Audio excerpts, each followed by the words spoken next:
What up? What's happening? Hey, it's Friday, and if it's Friday, you are tuned in to the most dangerous podcast on planet Earth. It's not just me that says it; lots of people say it. Yes, You man. know, Time Magazine said it. Bleacher Report. Yeah, Candace Parker said it on Inside the NBA the other day. I heard her. Hey, even Stephen A., who I don't even mess with, told us. All right. It's He said, Audible Sports Podcast, where sports meets life and culture. I'm half of the world's most dangerous podcast crew. That is Bobby G and WildCard Mar. What's up with it, bro? hey, man, still tight as a motherfucking tick, man. All that Thanksgiving food. I'm going to still eat some more. I'm going to eat on it tonight and tomorrow. And then after that, I got to let it go. Those are the rules. I think Uh, I gotta let it go. boom, boom, boom, boom, boom. One of them. Looks like another love TKO. Hey. Hey, but that's how I go. All right. So that's the rules in my crib. About Saturday, whatever ain't been ate, all right, from Thanksgiving is getting frozen up. All right. And you might see it again for Christmas if you come back over here, or you're going to see it someday, but it's done after So Saturday. that's MySpace, not MySpace and Tinder. Yeah, What? Oh. we're already going off the rails. But no, man, I'm good, man.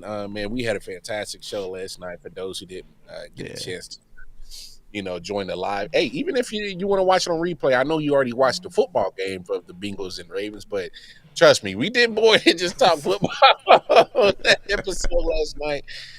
Man, we talked sports, man. We talked life. We almost did a damn Friday show on a Thursday. Ooh, bro. We almost did like two Fridays worth, bro. But no, uh, man, I can't complain, man. I'm so thankful right now, my brother, man. And not to sound sentimental, but I'm thankful that you're my podcast partner in this thing we got right here, Audible Podcast. I'm just glad you a friend, man, because there's a lot of ideas that we bounce off each other, trying to always pushing each other forward and stuff like that. Yeah, thank you, Chicago. We'll talk about that in a second, AP. But yeah, but no, man, I'm thankful, bro, man. Man, how you doing, bro? Because I know I saw you go for your second play last night. You can go for a Yeah. third. Oh yeah. I ain't go for a third. That was I was it. like, I was good. I was good to go after that one. Had a little snack during the street, man. We was on there for 4 hours. Man, hey, Sweet B. Sweet. Hey man, bring me a plate. See, I ain't playing around.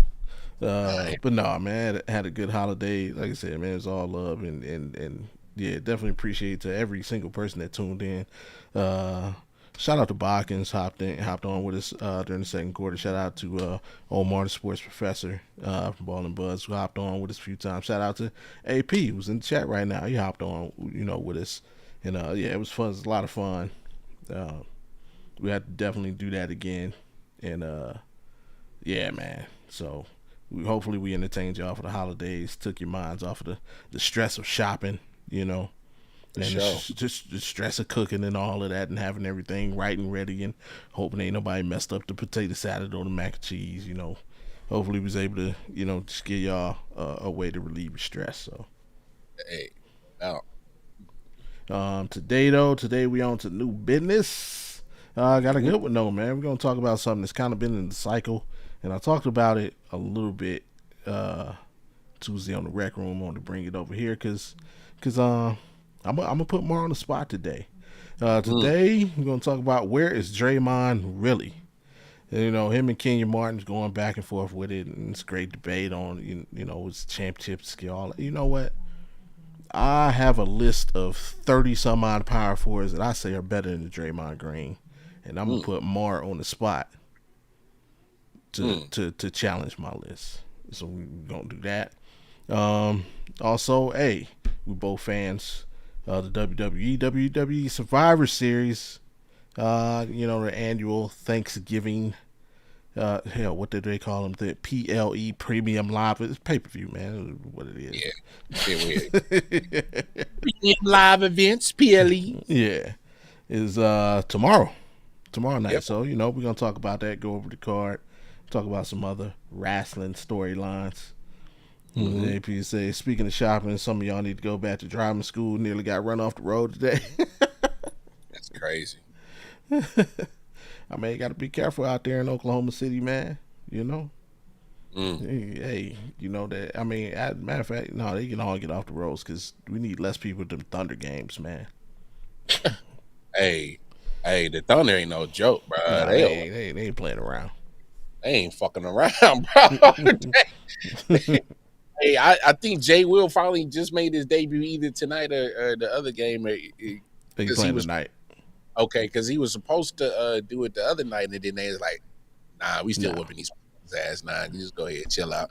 And so they pushed it back, and then I was like, "Damn, bro! Like how? Like they got one loss, bro." Never disrespect Loud City. Hey man, they got the banner, man. It is what it is. Can't say nothing bad about them. But they ain't fucking around, bro. For real. And y'all know, before we get into anything, hey, do us the biggest favor. Go ahead, hit that like button, sub if you haven't, and turn your notifications on so you know the next time that we're here.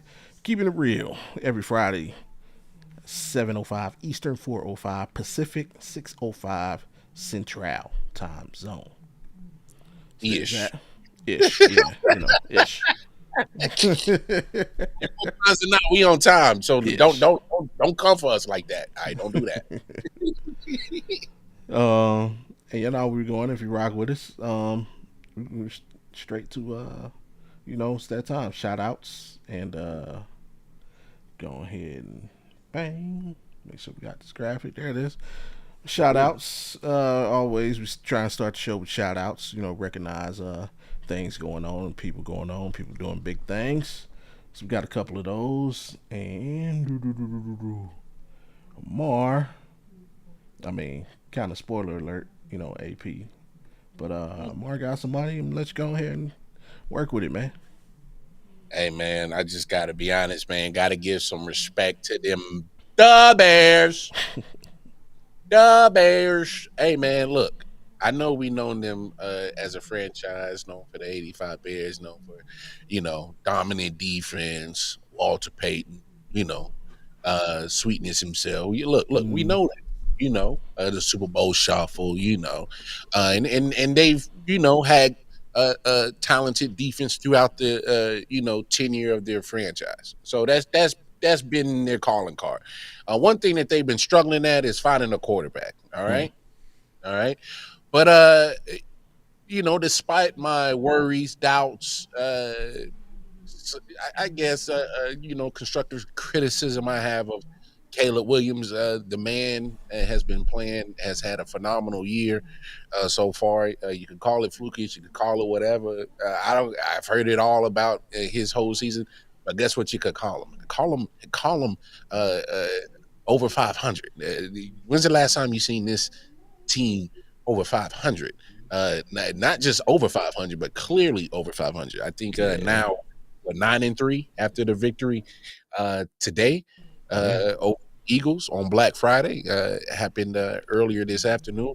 I just got to give them props, man, because I'm not saying they are proving a lot of people wrong, but they're just doing a lot of things that I guess a lot of people just didn't expect them to do. Mainly me, and that's why I'm giving the shout out.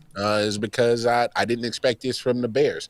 I thought that the offense was struggling because of Caleb Williams, and actually, no, this offense with Ben Johnson looks like it fits him perfect. But I also got to give Ben Johnson credit. They're physical. He did not run away from running the football. He had two running backs today that wasn't scared about toting that rock. They was not scared at all. And we know how good that Philly defense is. But Chicago Bears offense, shout out to the front five on the offensive line. They didn't care. They did their damn thing. I mean, you got I can't even say his name. Kyle M. That's what we're going. Whatever his last name, Mananiji, whatever. Look, hey, you can say whatever you want about his last name. Just make sure you put him down for 130 yards and 5.9 yards a carry. How about that? And a tutty. How about you put DeAndre Swift down for 18 carries, 125 yards, 6.9 a carry for a tutty. 281 yards on that defense. Yeah. Hey, I don't care how you slice it. Anytime you do that to any type of offense, you have literally just hey man, you put your wheel on them. You are the driving force of that game. Hey, point blank period. They can bitch and moan about how lackadaisical the offense was. It don't matter if your defense is getting slapped around in the trenches, because that's what happened today. All right. Shout out to the Bears front five. They won the trench war. Point blank period. Yeah. Beat them up. They got nasty. They got physical. Hey man, the Bears got a lot of people like me, kind of I ain't moonwalking, but you got me surprised, and you're making me, look less like buck nasty and look like a believer. So I'm not hating on y'all no more. I'm starting to believe, but don't you dare do what y'all normally do, like a Packers would do, when I jump on y'all train and y'all start looking like boo boo. Don't do that.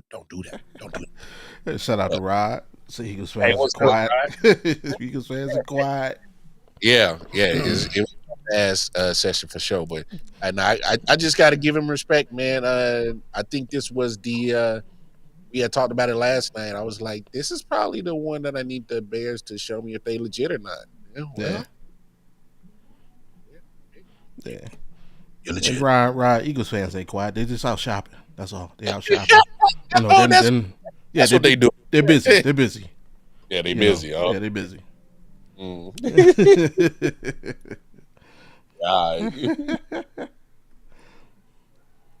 They got the fumble on the tush push. Yeah. Gotta do something, especially if they ain't gonna call far starts on that thing. Nah, go get the football. Yep. For me, man, a little bit simpler, and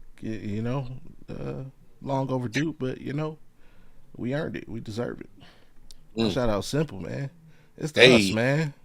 Hey. Shout out to us, man. Like the man said last night, we did the live watch party. As you can see, we was at it for over 4 hours. Again, shout out to everybody who tuned in. Shout out to all of our guests. And hey, man, like I said, it was fun. I would not have. It was the great end to a great holiday. How about that? I would not have preferred to spend my Thanksgiving any other way than doing that, man. It's lots of fun, and yeah, we're definitely gonna find a reason to do it again. So yeah, but hey, we made it through. So yeah, Pat McAfee, you ain't the only one that can do some live content for 4 hours. Hey, we got talent over here as well. We could do that. We can go as long as any major network, talking heads can as well. So yeah, man. Shout out to us, and again, just I appreciate Mark. We appreciate Averill. And hey, we was in there, man. Made it all the way. So, shout out to the Audible team. Hey, real quick. He probably can't listen to it right now, but I'm gonna shout out Omar. He was our guest last night. Yeah, he's been a guest on our show before. Right now, he is literally interviewing Savio Vega. I don't know if y'all know who Savio Vega is. If you're a big wrestling fan, you remember Savio Vega from back in the Attitude Era times at WWE. So, hey man, I think that's huge for our bro, man. So absolutely. I'm gonna big him up, man. So that's a huge thing. Yeah.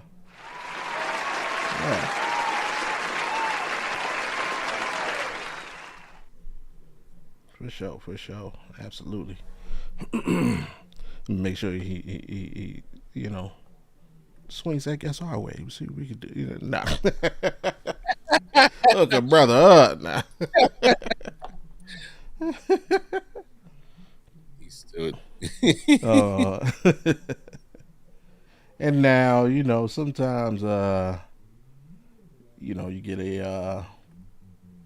get a friend and they get out of line, and you just got to tell them, hey, uh, you got to check them. You know what I'm saying? And just tell them, shh, like you need to be quiet right now.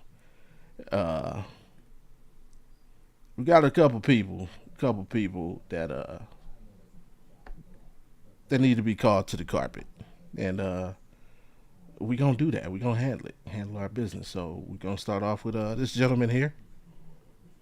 Where'd he go?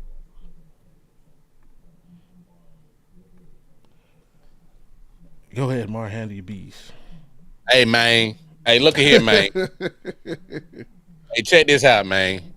Hey, look, just because you are financially stable, all right? Just because you found a way to, maximize your earnings, that's cool. All well be it. And then, and it doesn't matter how you got there. All that matters is that you get there. All right. And I think that's what Jewels was trying to say. Is it don't matter how your pockets get fat, it's just long as they get fat. I think that's what he was trying to say. But in the midst of trying to say get your money or do whatever you need to do to get right, this raggedy son of a bitch had the nerves to say children should you don't need to make it in life by reading? Huh? Huh? What? Wait a minute, Joels. Now I wanna be quite honest with y'all folks. When I first heard this, I was like, hold on, let me give bro a chance to try to let him ride where he's gonna go with this. And then he kept talking, and I'm like, He kept talking. yeah, my bro, you might wanna shut that shit all the way down. Like, don't ever in your life. And the fact that you went on a podcast and you deliberately grabbed the mic with all purpose to make sure that everybody heard you say this lets me know that you was being serious. And that bothers me. Matter of fact, that scares me. Matter of fact, that puts me in a worry for our next generation of kids that heard that bullshit come out of your mouth. And I need everybody to go delete and scrub the internet clean of that bullshit ASAP. Get rid of it.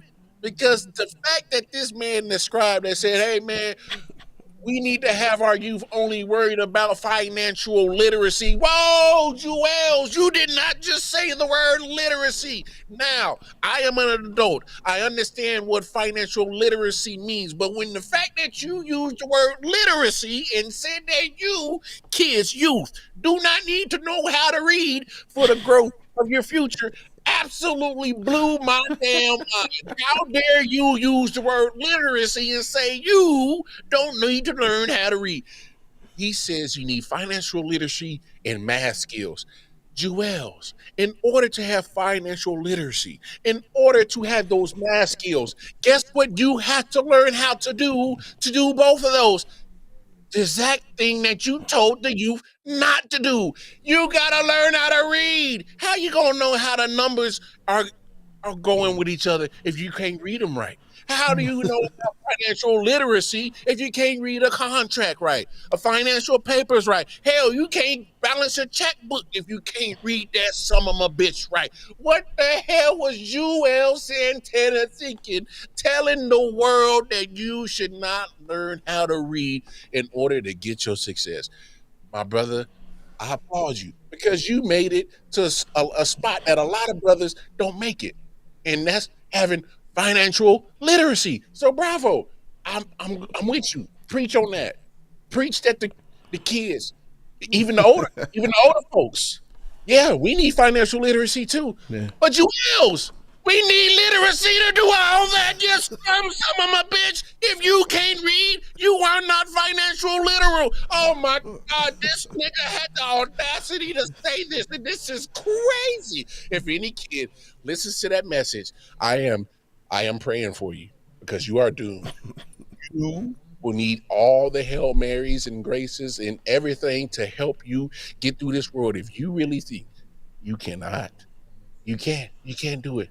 It's only a small few. That list is so small of people that made it to success without a degree or a diploma or anything of formal education, that list is small.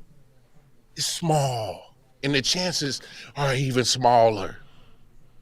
If you don't know how to read, I couldn't. Lord help me. I can't believe that motherfucker said that shit. Hey, please do me a favor, Joel Santana. Do me a favor. Shut the fuck up. Tell no damn kids you don't need to learn how to read. Knowing that your mouth is all you yuck mouth, you can't even got your full denture. Stop it. Get some help. You look like a motherfucker that can't read. You look like a motherfucker that lifed. Oh my God. Oh, wow. Yo, that man, I don't know how I'm gonna follow that, man. There's a lot going on there, a lot to digest. I'm gonna try though.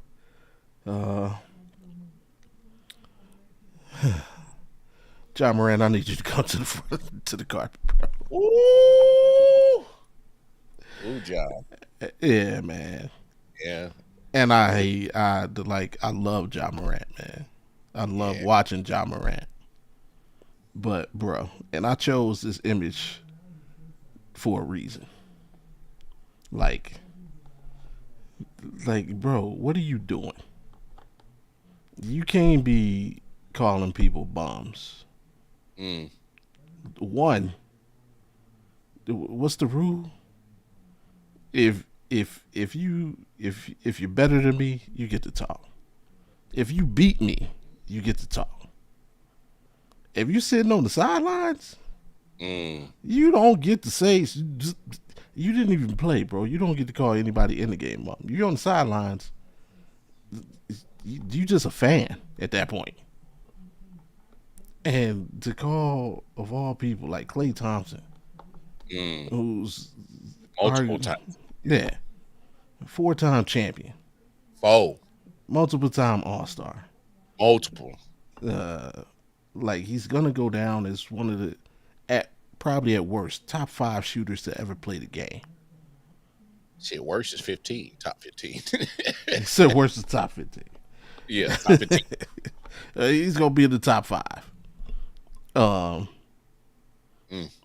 Like, who are you calling a bum? Like, nothing, you haven't done anything in your career to match anything that this dude is. Okay, you was rookie of the year. Ooh. Okay, you was most improved player, which you shouldn't have been. Your teammate should have actually been most improved, which I respect because you actually gave your teammate the trophy. So I respect that. But how about you show, like, a little decency and a little respect for the game? And I know, y'all had some back and forth in the past and y'all go, you don't like dude, but, like, bum? Yeah, that's a reach. Right. A bum, especially to somebody like Klay is at the end of he just collecting checks till he get up out of here, bro. No, we all know that. Oh man, he got an expensive girlfriend he got to take care of. That's all he's doing. Yeah. She may got her own, but she's still expensive. Yeah. And I mean, Klay got that. As a matter of fact, I think last time I checked, Klay, a little bit more in the bank than you, Ja. Just a little bit, just a little bit. Yeah, he be making money a lot longer than you. Yeah. I mean, plus, he was playing in Silicon Valley. You got them Silicon Valley tycoons in the front row out there in San Francisco, so. I know somebody that knows somebody. For real. Yeah, but definitely fucking with no raggedy nigga in Memphis that can't keep his ass out of trouble. I'm saying, like, if you ain't hurt or suspended, and I love the way Klay handled it, bro. Like, he did. Speaking of literacy, what did he call? When asked by reporters, what did y'all say to you? Nothing of depth. Nothing of depth or substance. While we talk about literacy, Klay got that. He didn't say anything of depth or substance. Hey yo, he's a clown. But it's sad, We need our brightest stars on the court, and it's sad to not have him play. He completely destroyed you, bro. He almost turned you into a meme. And the bad thing about it is literally everything he said is true. We need you on the court. But if it ain't some stupid stuff, you injured. One time in Ja Morant's young career has he played over 51 games. Just once. Damn. Yeah. That's it. Just one time he's played over 51 games. It's supposed to be you, Wemby, and Ant-Man to take this league to the next level. SGA. I'm in there. SGA. Yeah, we'll put him in there. Yeah. But you at the back of the bus. Matter of fact, you at the bus stop and the bus is leaving, bro. Or Ant-Man. pick him up, his ass off. I'm saying, bro, in the middle of July, they playing Ant-Man's Santa Claus commercials. In July. Wemby's the alien. SGA is on the cover of NBA 2K. Where Ja at, bro? He got to be here somewhere, right? Rehabbing. Ooh. And like the sad thing about it is, there's like, I would love to be able to blame it on something that harms our community often, not having a male figure in your life. But your damn daddy is at every freaking game. I can't even blame it on that. He right there. Yeah. Encouraging it. Looking like a Timu Usher. Yeah. But I guess, I mean, stupid is the stupid does, and the apple don't fall far from the tree. You got your daddy trying to fight Shannon Sharp and shit. Like, what is going on? So, Ja, until you play 82 games, make it to the NBA Finals, win the NBA Finals, win an MVP, make an All NBA first team. Please. Do me a favor. Shut the fuck up. Just get back on the court, dude, and perform. That's all we want from you. That's it. How you hating on the club and you can't even get in?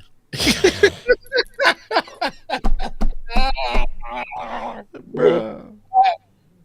Where they do that? Where they do that at, Bobby? I don't know, man. How you calling somebody a bum if we and I know we got to talk about some other people's careers in basketball, but if we literally lined your shit up with Clay's right now, it ain't even close. Yeah, no, you're not. It ain't even close. It ain't even close. Not at all. Minutes played, scored, points scored, steals, career earnings, and hey, nothing. Yeah, you are the highest paid fan in the NBA right now. Hey, yo, the highest paid fan is crazy, sitting there cheering on the sideline.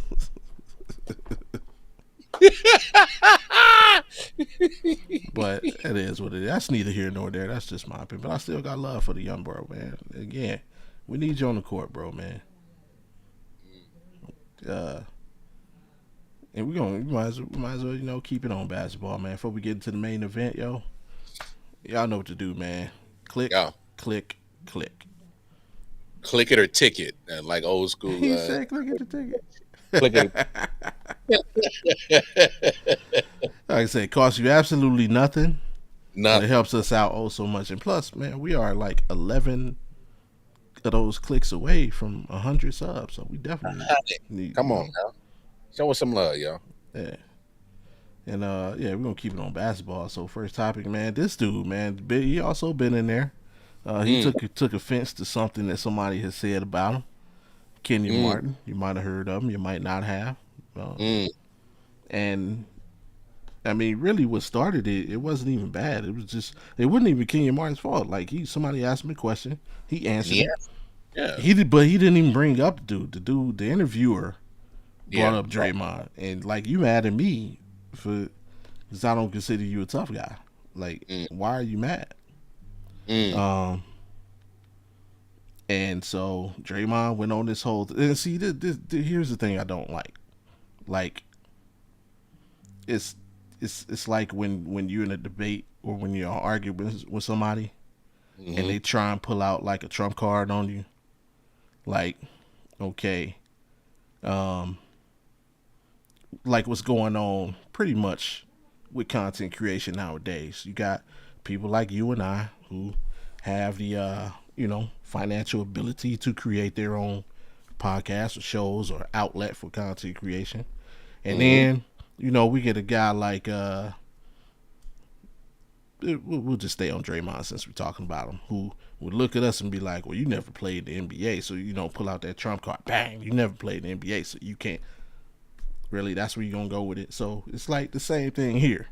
Like, like Kenyon said you wasn't a tough guy. He didn't say anything about your basketball skills. He didn't say anything about your team. He just said he did not consider you a tough guy. And you were not on his list of tough guys. But like, he didn't even say you weren't tough. He just said you weren't on his list of tough guys. Where do you go? I got championships and I got defensive player of the year. But so what, bro? So Kenyon, and this is what I love about Kenyon, because I love to talk ball.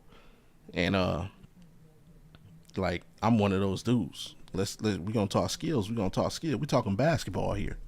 To quote Kenyon Martin. Like the one time and where we had the question here, where you and I were talking, and I was like, hey, Luka Doncic is better in basketball than Kyrie Irving, and y'all were like, whoa, slow down. Yeah. And I stood on it, and thank you, Luka, for going out and proving me right that season, and every season since. Touche. But nobody said that. Damn court. Yeah. To the point where he actually got on the same. It's crazy that they became teammates. Matter of fact, they was on team. I think when that happened, when we was talking about that. Yeah, that's neither here nor there. We on Draymond. Draymond, you tried to pull out the trump card, but that don't have nothing to do with your skills. Like, your team won the championship, won 4 championships. Yes, you were part of that team, but a lot had to happen because, let's just say, for argument's sake, I don't think anybody would say that Andre Iguodala's a better basketball player than Steph Curry. No. But he walked away with the MVP of that finals, Yeah. That's ridership, bro. They vote on riders. That's ridership, bro. Yeah, no, they're right. I mean, Steph, he didn't play up to like Steph standards, but he really had 2 really good games in that series. The rest was kind of subpar. Yeah. And same, even with the series the very next season, had they beaten us, Draymond probably would have been Finals MVP over Steph. And once again, nobody would say that Draymond Green is a better basketball player than Steph Curry. Never. Right. So it's like there's a difference between awards and all of that and actual skill, what you do. So Kenyon went on and he said, I can name 200 basketball players better than Draymond Green. That's wild. It sounds wild. When you think about it, I think I could actually do it. But then he put out his list of power forwards of 50 some odd power forwards. He said better than Draymond Green. I've devised a list of just 32 or 33. And I'm going to put you to task. So you can debate this. I am challenging you to challenge me on why these guys are better than Draymond Green. So here it is. My list of players, and I'm just power forwards only. And I'm true power forwards. I'm prime example. Jason Tatum starts at power forward for the Boston Celtics, but we all know Jason Tatum really isn't a power forward, so he is not on this list. Real power forwards. So, all right, and this is in no particular order, so it's not like I'm saying it's in no particular order. But the only order I did is I started with current. Okay. Current. Okay. I don't think there's no argument here. Giannis. Ain't no argument. Anthony Davis. Nope. Ain't no argument. Bam Adebayo. Nope, no argument. Karl Anthony Towns. Nope, no argument. Here's one you might. Pascal Siakam. Nah, he's still better than Draymond. Jaren Jackson Jr. Still slightly better than Draymond, offensively for sure. Now this one, we gonna take health out of the window, and if you get the hint, you already know where I'm going. Zion Williams. Nah, Draymond was never that electric. Zion can still jump out the gym, bro. Yeah, when he's on the court, he's 28 and 8. 28 and 5. No, come on, Bobby. When Zion's on the court, he's probably damn near the best player on the court. Yeah, that's what I'm saying. But I mean, his production, like he give you those 20 plus points, 8 rebounds, about 4, 5 assists. Guaranteed. Yeah, no doubt. Just can't stay on the court. Julius Randle, and I hate Julius Randle. Nah, I'll take Julius. He got the better offensive game. Yeah, and the young boy, Paolo Banchero. Oh no, Paulo, he a dog walk, Dre. Alperen Şengün. Oh no, Şengün like that, dog. hey, if you don't know about Şengün, you need to watch the Houston Rockets game. And that, man, remember, this is currently right now, and I'm not talking about Draymond right now. I'm talking about prime Draymond. All these guys are better than prime Draymond. Well, I mean, prime Draymond, his offensive skills would never develop to be a focal point or a threat offensively. Never. Yeah.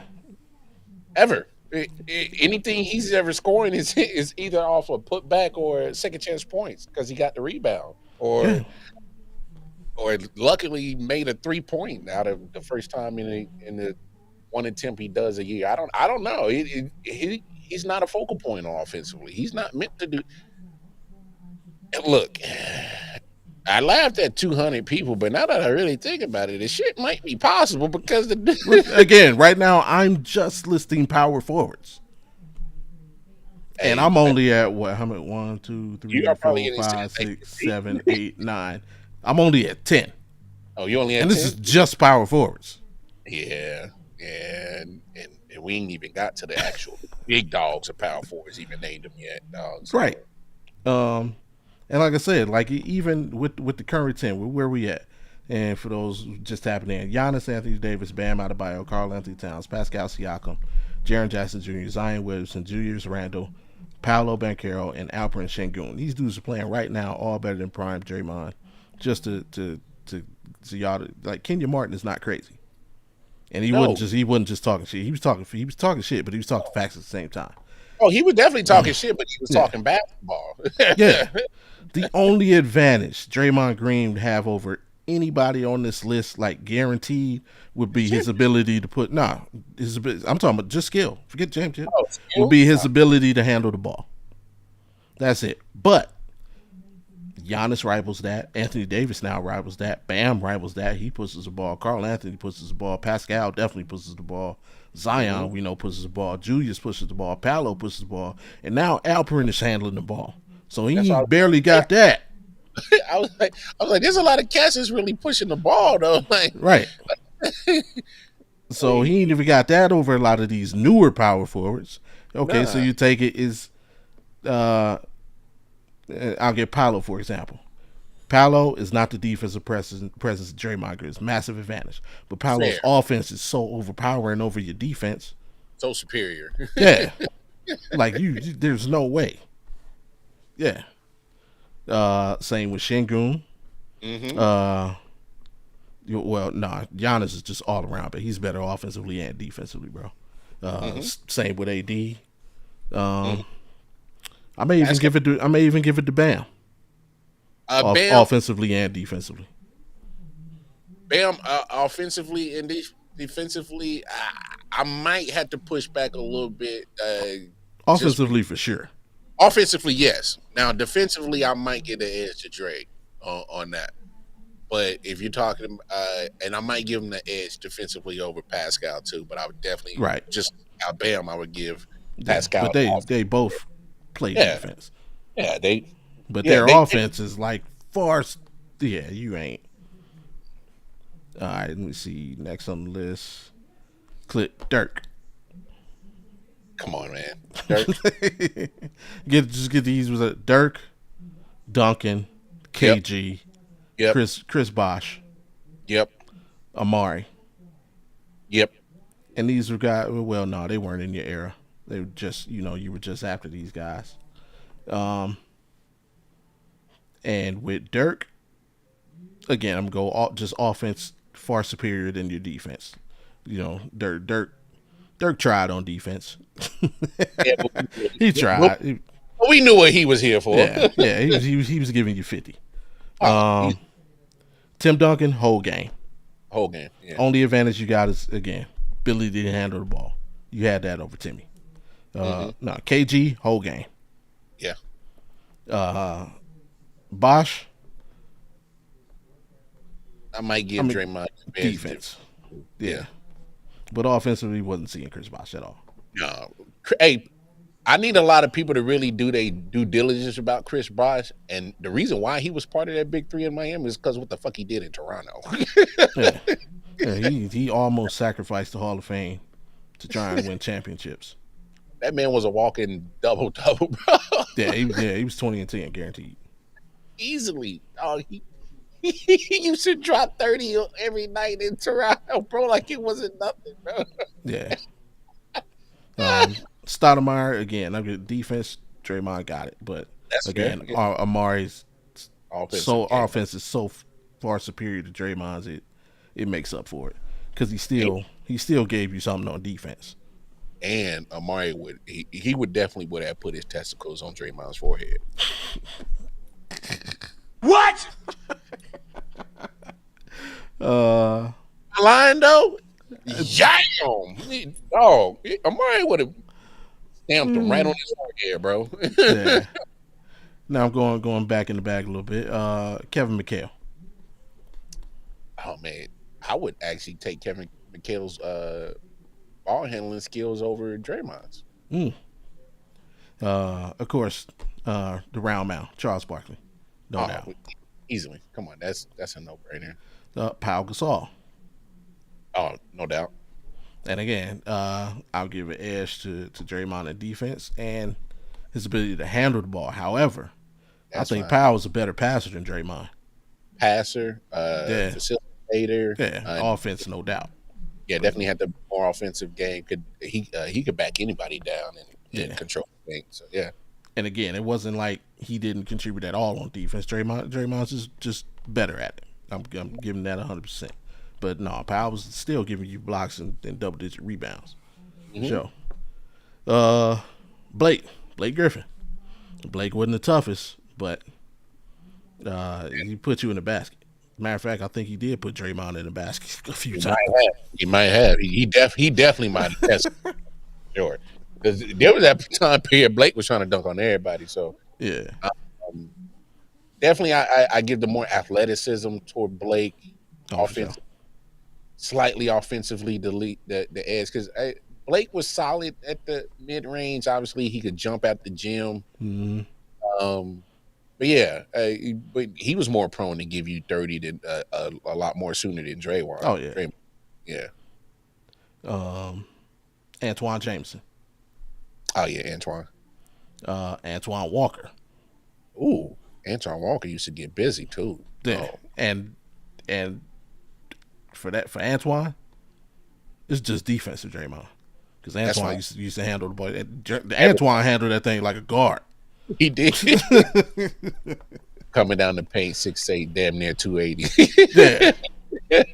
Shimmying on cats. I remember the shimmy, dog. Yeah. Here's a throwback. David West. Ooh, I love David West though. I love David West's game. He was definitely one of my favorite two-way players when he was coming up. And I'm gonna give Draymond an edge on defense, but Not by a lot. Not by a lot. Yeah. Because David West had a dog mentality, dog. Yeah, oh, for sure. Mm-hmm. Kemp, Sean Kemp. Sean Kemp was deep out. He would leave out the gym. Yeah. Now the other thing that everybody I'm naming has in common, they are either the first or second option on their team. Yeah, that is true. Yeah, Sean Kemp was definitely the first or second option. Yeah. It depend on the matchup. Yeah. Yeah, I'll still take Sean, even though his blocking skills were no slouch neither. He'll put your shit down. Yeah.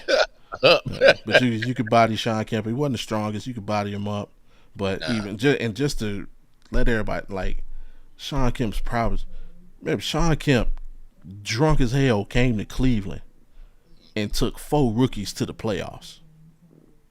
Like, you go look it up. His first year in Cleveland, we had drafted Brevin Knight. What was my man's name? CJ Henderson, Derek Anderson, and was Surr on that squad? Oh no, it was Big Z. I think it was his rookie year. But yeah, it was Sean Kemp. That was babies. 4 rookies. Yeah, Sean Kemp and 4 rookies. Sean Kemp took us to the playoffs. Had no business being. Exactly, no business. Who got that? Chris Webber. Oh no, Chris Webber was a dog, bro. Yeah, and again, first option, first option, but just defense. Because remember, Chris Webber can handle that ball and pass. So all you got is defense for Draymond. LaMarcus Aldridge. Oh, I love LaMarcus Aldridge. Chain. Oh, I loved his game. Just imagine what him and Dame could have done if they put that shit together in Portland, bro. Bro, imagine what him and Brandon Roy could have done. And Brandon Roy knees just healthy. Oh my God! Don't even get me started, dog. hey, Brandon Roy was like that, bro. People forget Dopey was like he used to give Kobe problems, bro. He used to give hits. Kobe was like, "Hey man, if there's somebody that is almost my tonight, it's Brandon." Yeah. Reach back again. Tom Chambers. A lot of people, if you don't know Tom Chambers, go look him up, man. 6'10", white cat, outside game, inside game. Him and Kevin Johnson down in Phoenix used to get busy. Oh, Tom Chambers. Okay. Tom Chambers. Yeah. Put his knees in Mark Jackson's chest. Tom Chambers. Yeah. Okay. Now it's coming back. Yeah. That white boy wasn't scared, bro. No. Him and Kevin Johnson were a problem in Phoenix. That and Dan Marley came on later on too. Yeah, and then Barkley after get rid of Tom Chambers and insert Charles Barkley. Man, come on.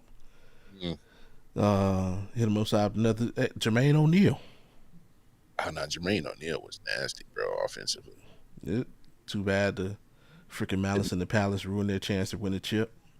Yeah, Malice in the Palace, the only person that really, I guess, really truly recovered from the Malice in the Palace, I guess, Jack and Meta. That's it. Yeah, because Reggie was done. Yeah, everybody else's career was pretty much really kind of didn't bounce back from that shit, man. Yeah. Here's a sneaky one, and honestly, I'm gonna give him whole game too. Sean Marion. Yeah, Sean Marion used to lock 1 through 5 down. 1 through 5, and he was 20-10. Hey, you remember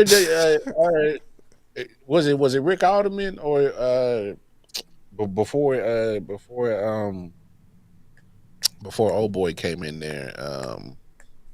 That came up with that offense that got Nash those 2 MVPs. What's the fuck is his name? Oh, D'Antoni. Yeah, D'Antoni. I don't know why I'm praying for it. Yeah. Nah, man, dog.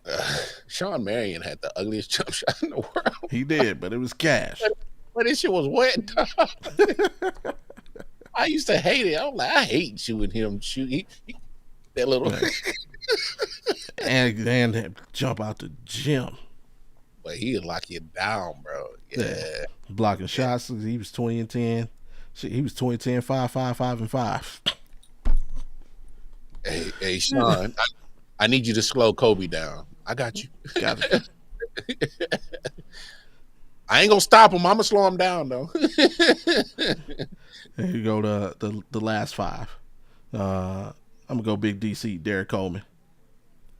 And again, if y'all don't know about him, go look him up, man. Derek Coleman was a problem for Shaq. Yeah, he was. And again, Derek Coleman was just a bigger Charles Barkley. yeah. And I'm gonna give him a whole game because Derek Coleman can handle the ball.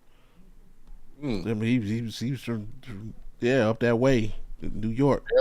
Yeah, or no, he was Philly. Yeah, playing on in the street ball. Mm-hmm. Coming at you with the left. Too many people could dominate you with their left hand, bro. Lamar Odom. Oh nah, I gotta get at the Odom. Cracked out. Not that motherfucker used to give you the business on that offensive side, bro. And I'm gonna Draymond clear defense. Lamar, he would play defense, but he ain't have it like Draymond. Nah. But yeah, his offensive game, he's everything you want on offense. Good midi, he can hit you a 3. Hell, he was really a point guard. He really was. At 16, 6'10" point guard. The Clippers should have kept him at point guard his whole career. And yeah, but it's the Clippers. It was the Clippers at that time. That's what they were doing. Yeah, Lamar Odom was a problem, bro. Hey, don't let that motherfucker be sober and hit halftime. Because that motherfucker about to hit that rock and he about to come out and kill you. Oh, come on. We all knew Odom. Stop it. Get some help. Bro, hey. Crackhead, could ball like Lamar Odom. None. That could hoop on you and make it to the league. Come on, bro. All right, Sharif Abdul-Rahim. Ooh. Oh man, you in your bag, bro. Stop, bro. This ain't even fair to Draymond. You know what? We don't even have to talk about this list anymore, man, because look, I'm just gonna be honest with you. Draymond, you aren't a glorified role player, bro. You are a glorified role player. I'll just give you the last 2 just for fun. Rasheed Wallace and Larry Johnson. Nope. And Larry Johnson was powerful as hell. Grandmama. If he got you on the hip on that block, you was toast. And then you said, who was the other one you said? Rasheed. Oh, Rasheed. Oh, yeah. Come on, man. Hey, if he back you down and you looking at that little bald spot on the back of his head, just know you ain't about to see it no more because he's about to do that move on you and he's about to drop that bucket on you. Because come on, man. Yeah. Hey, the only thing that stopped Sheed was the refs. They couldn't wait to take that motherfucker up. That motherfucker come out and warm up with the wrong side. and again, this is just power forwards. And I've only named, I think I got 33 of them. That's 33 power forwards.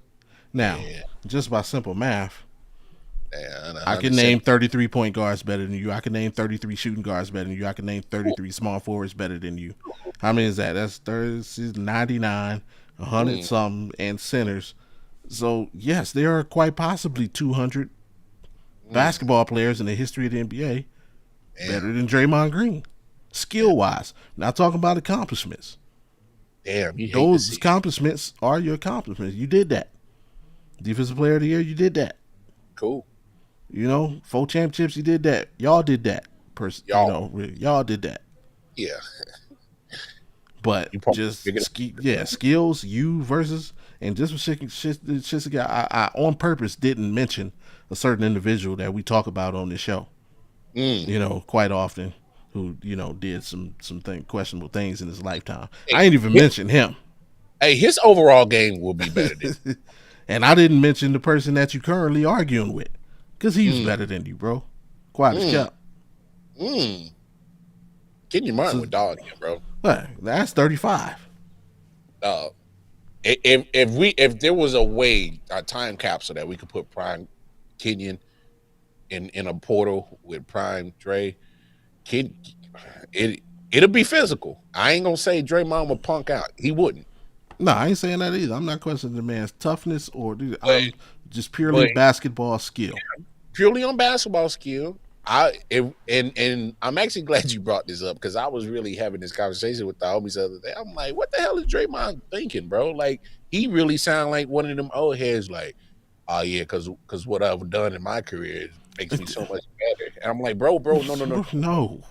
You can't take team accomplishments and make that you as your point of emphasis of saying you're better than somebody. A team accomplishment is he can have that argument and say, hey, what me and my squad did for those 4 championships, we could possibly go down as some of the greatest teams in the NBA. You can have that conversation. Yeah. Because you can actually have a foundation to stand on, a basis to stand 10 toes down.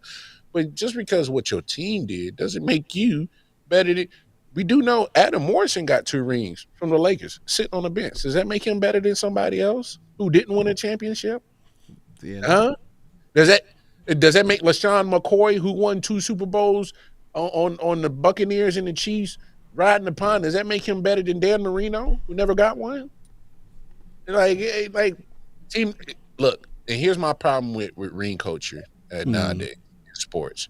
There's nothing wrong with being proud of what your team accomplished, but when you break down individuality and what you've done as an individual, and not just numbers, and that always goes back to the conversation we always have in our circle about sports. The impact of those stats when they occur. How did they come about? Who was it against? The quality of the opponent, blase, blase. You go on and on. Fact of the matter is, when you put on the tape, I'm looking for Draymond. I know he's going to do the certain things that's not going to show up on the stat sheets. He's going to make the proper reads. He's going to make the proper picks. His IQ, basketball IQ, is legit. That's not the issue. But that's why it bothers me that he's talking like this as if he doesn't understand that his basketball IQ should have already kicked in and told him, hey, man, don't say this shit, bro. Right. Don't say this shit, bro. Because it's like you can have that accomplishment as a team, but because real basketball people are going to pull your card every time you say something wild like that and be like, wait, you sure, bro? Yeah. Because, of what I saw of that person's career and what I saw of your career, hey, man, Kenyon Martin, a first overall pick, bro. First of all, that ends the conversation right there. Hey, and I get it. A lot of people are, oh, he's the first overall pick. He could flop. No, this ain't no Kwame Brown situation. Could have, but he didn't. He didn't. This man, not only did he make it into the league, number 1 overall, which is hard as hell to do, he thrived. Kenyon Martin was a monster. And I saw Richard Jefferson's comment because he played with both of them, and he was like, you know what, these 2 guys really are similar. So it's right. I understand why 2 alphas are having this, problem right now of discussion of who's better. But if you look at the game offensively, Kenyon Martin was a problem, bro. The man could back you down. The man had a midi. He wasn't too bad from the free throw line. Hey, somebody need to get that man a lawyer and tell that man to calm down, dog. He got to calm down with all this foolishness, man. But I can't call him an alpha though, man. Alpha attitude. That's the only thing I got. No, I can't even do that. Attitude. You know why? Here's why. Because he took the punk way out on this one, man. He took the punk way out. You know when you're having a debate with somebody and y'all going back and forth, and it's a good time. And then when the person is losing, they all but you can't whoop my ass. Now, you sure about that? but I'm saying the person. First of all, the person who says that is never gonna say that to the person who can actually whoop their ass. He's only gonna say it to the person he think he can whoop. So that's what I'm saying. That's what he did to me. He's telling, because you the statistics, like you hiding behind Steph just like you hide behind him on the court. Oh, I'm not tough, but I got rings. I got 4 championships. You ain't got none. So you don't know what it takes to win. Yeah, he did. He was the number 1 or 2 option on the team that went to the finals. You, sir, don't know what it takes to be in that position. That position. Yeah. So whether he won or not, he did that with more responsibility than you. Hey, there's a difference between a driver and a passenger. Exactly. Exactly. And even still, if you want to add, pour a little more salt in the wound, Kenya Martin lost that series, went home, took it like a G. He didn't sit out in the parking lot of the arena crying for 4 hours, calling Kevin Durant, say, I need you to help me win. Cause ain't that how the story go? Ain't that how the story go? Before they all flew out to the Hamptons to go recruit Kevin. Ain't that how the story go? Shout out to Boggs. What's happening, bro? Appreciate you for hopping on yesterday, man. Ooh. I don't know. I mean, that's just what I heard. That's just what I heard. This man cooking. This man cooking. So, but I say it is how the story goes. So yeah, I ain't never heard of Kenya Martin crying on the phone, calling nobody saying I need help beating Shaq and Kobe. You did all that because you were scared of LeBron. You glazing like a motherfucker lately, which is crazy, bro. So it's like, and it, like the biggest thing that bugs me about all of this, and it's not just these two, it's like why are pro athletes they're so quick? Again, they'll play that card on a guy like me or a guy like you. Oh, you weren't a pro, you don't know, what. But why are they scared to have these conversations themselves? Because they scared to be wrong. It's like on the show in question, well, not at the show in question, but when Gil's Arena, and shout out to everybody, McCants, Kmart, Gil and Swag. Swag sitting there like he's scared to say somebody like, bro, you scared of Draymond, bro? You scared to say he's not as good as this player or that player? You're not calling them garbage or nothing. You just telling the truth. He's not as good as XYZ. Y'all get to this level and act like y'all never had these conversations in your life. Y'all act like y'all never sat in a barbershop and debated ball. Hell, y'all act like y'all don't sit around and talk about other sports like that. But y'all can't do it to each other. Now it's a problem. Now it's, I ain't gonna talk because it's disrespect. No, it ain't disrespectful to say one dude is better at something than another dude. Y'all sit around all day and call Steph Curry the greatest shooter God ever created. You don't think that's disrespectful to Reggie Miller, Ray Allen, Larry Bird? But you can't say nobody's better than Draymond. Can't go that far. No, I know it ain't the segment, but I'm doing it. Swaggy P. Do me a favor. Shut the fuck up. Swear to God.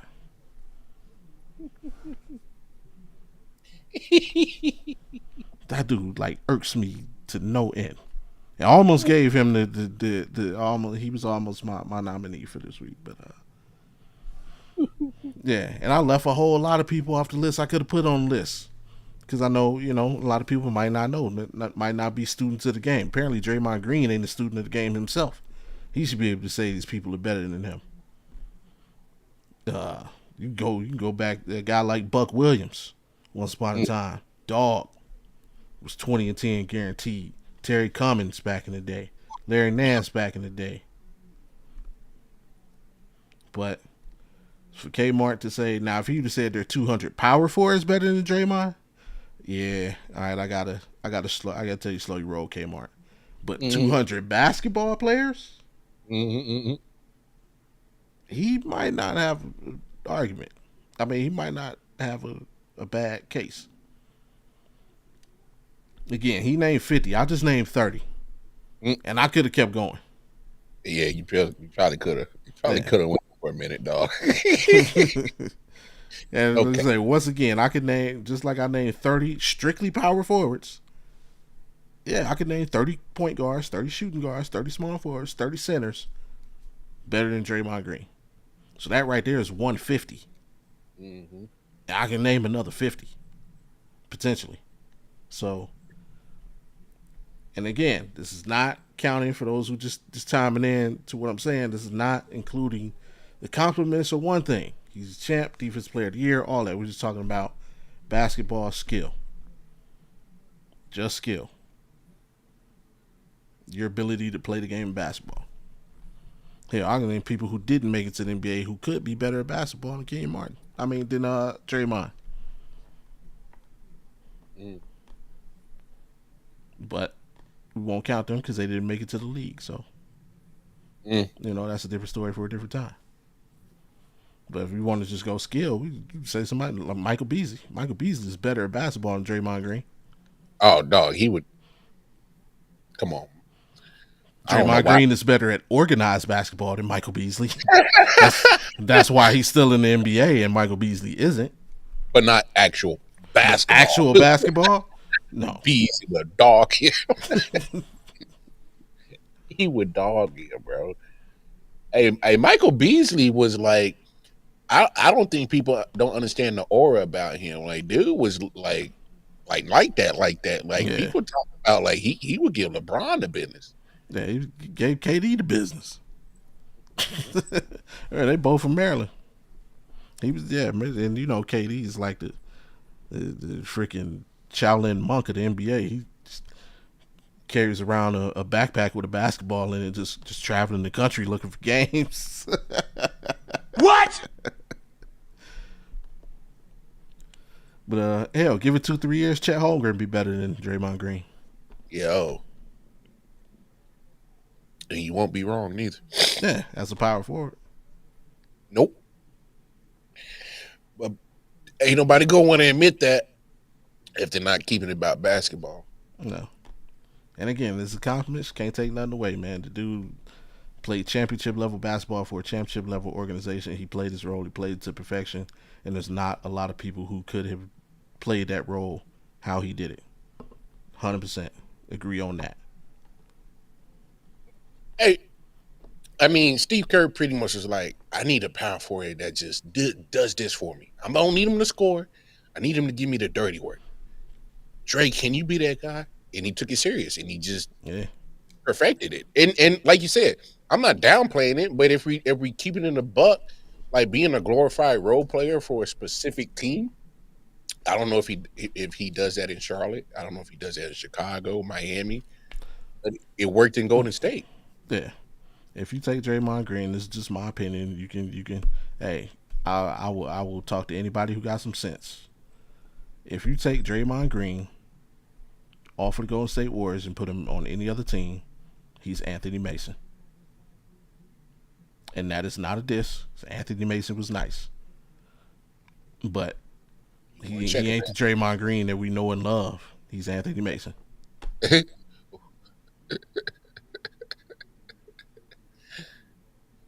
Always trying to fight like Anthony Mason.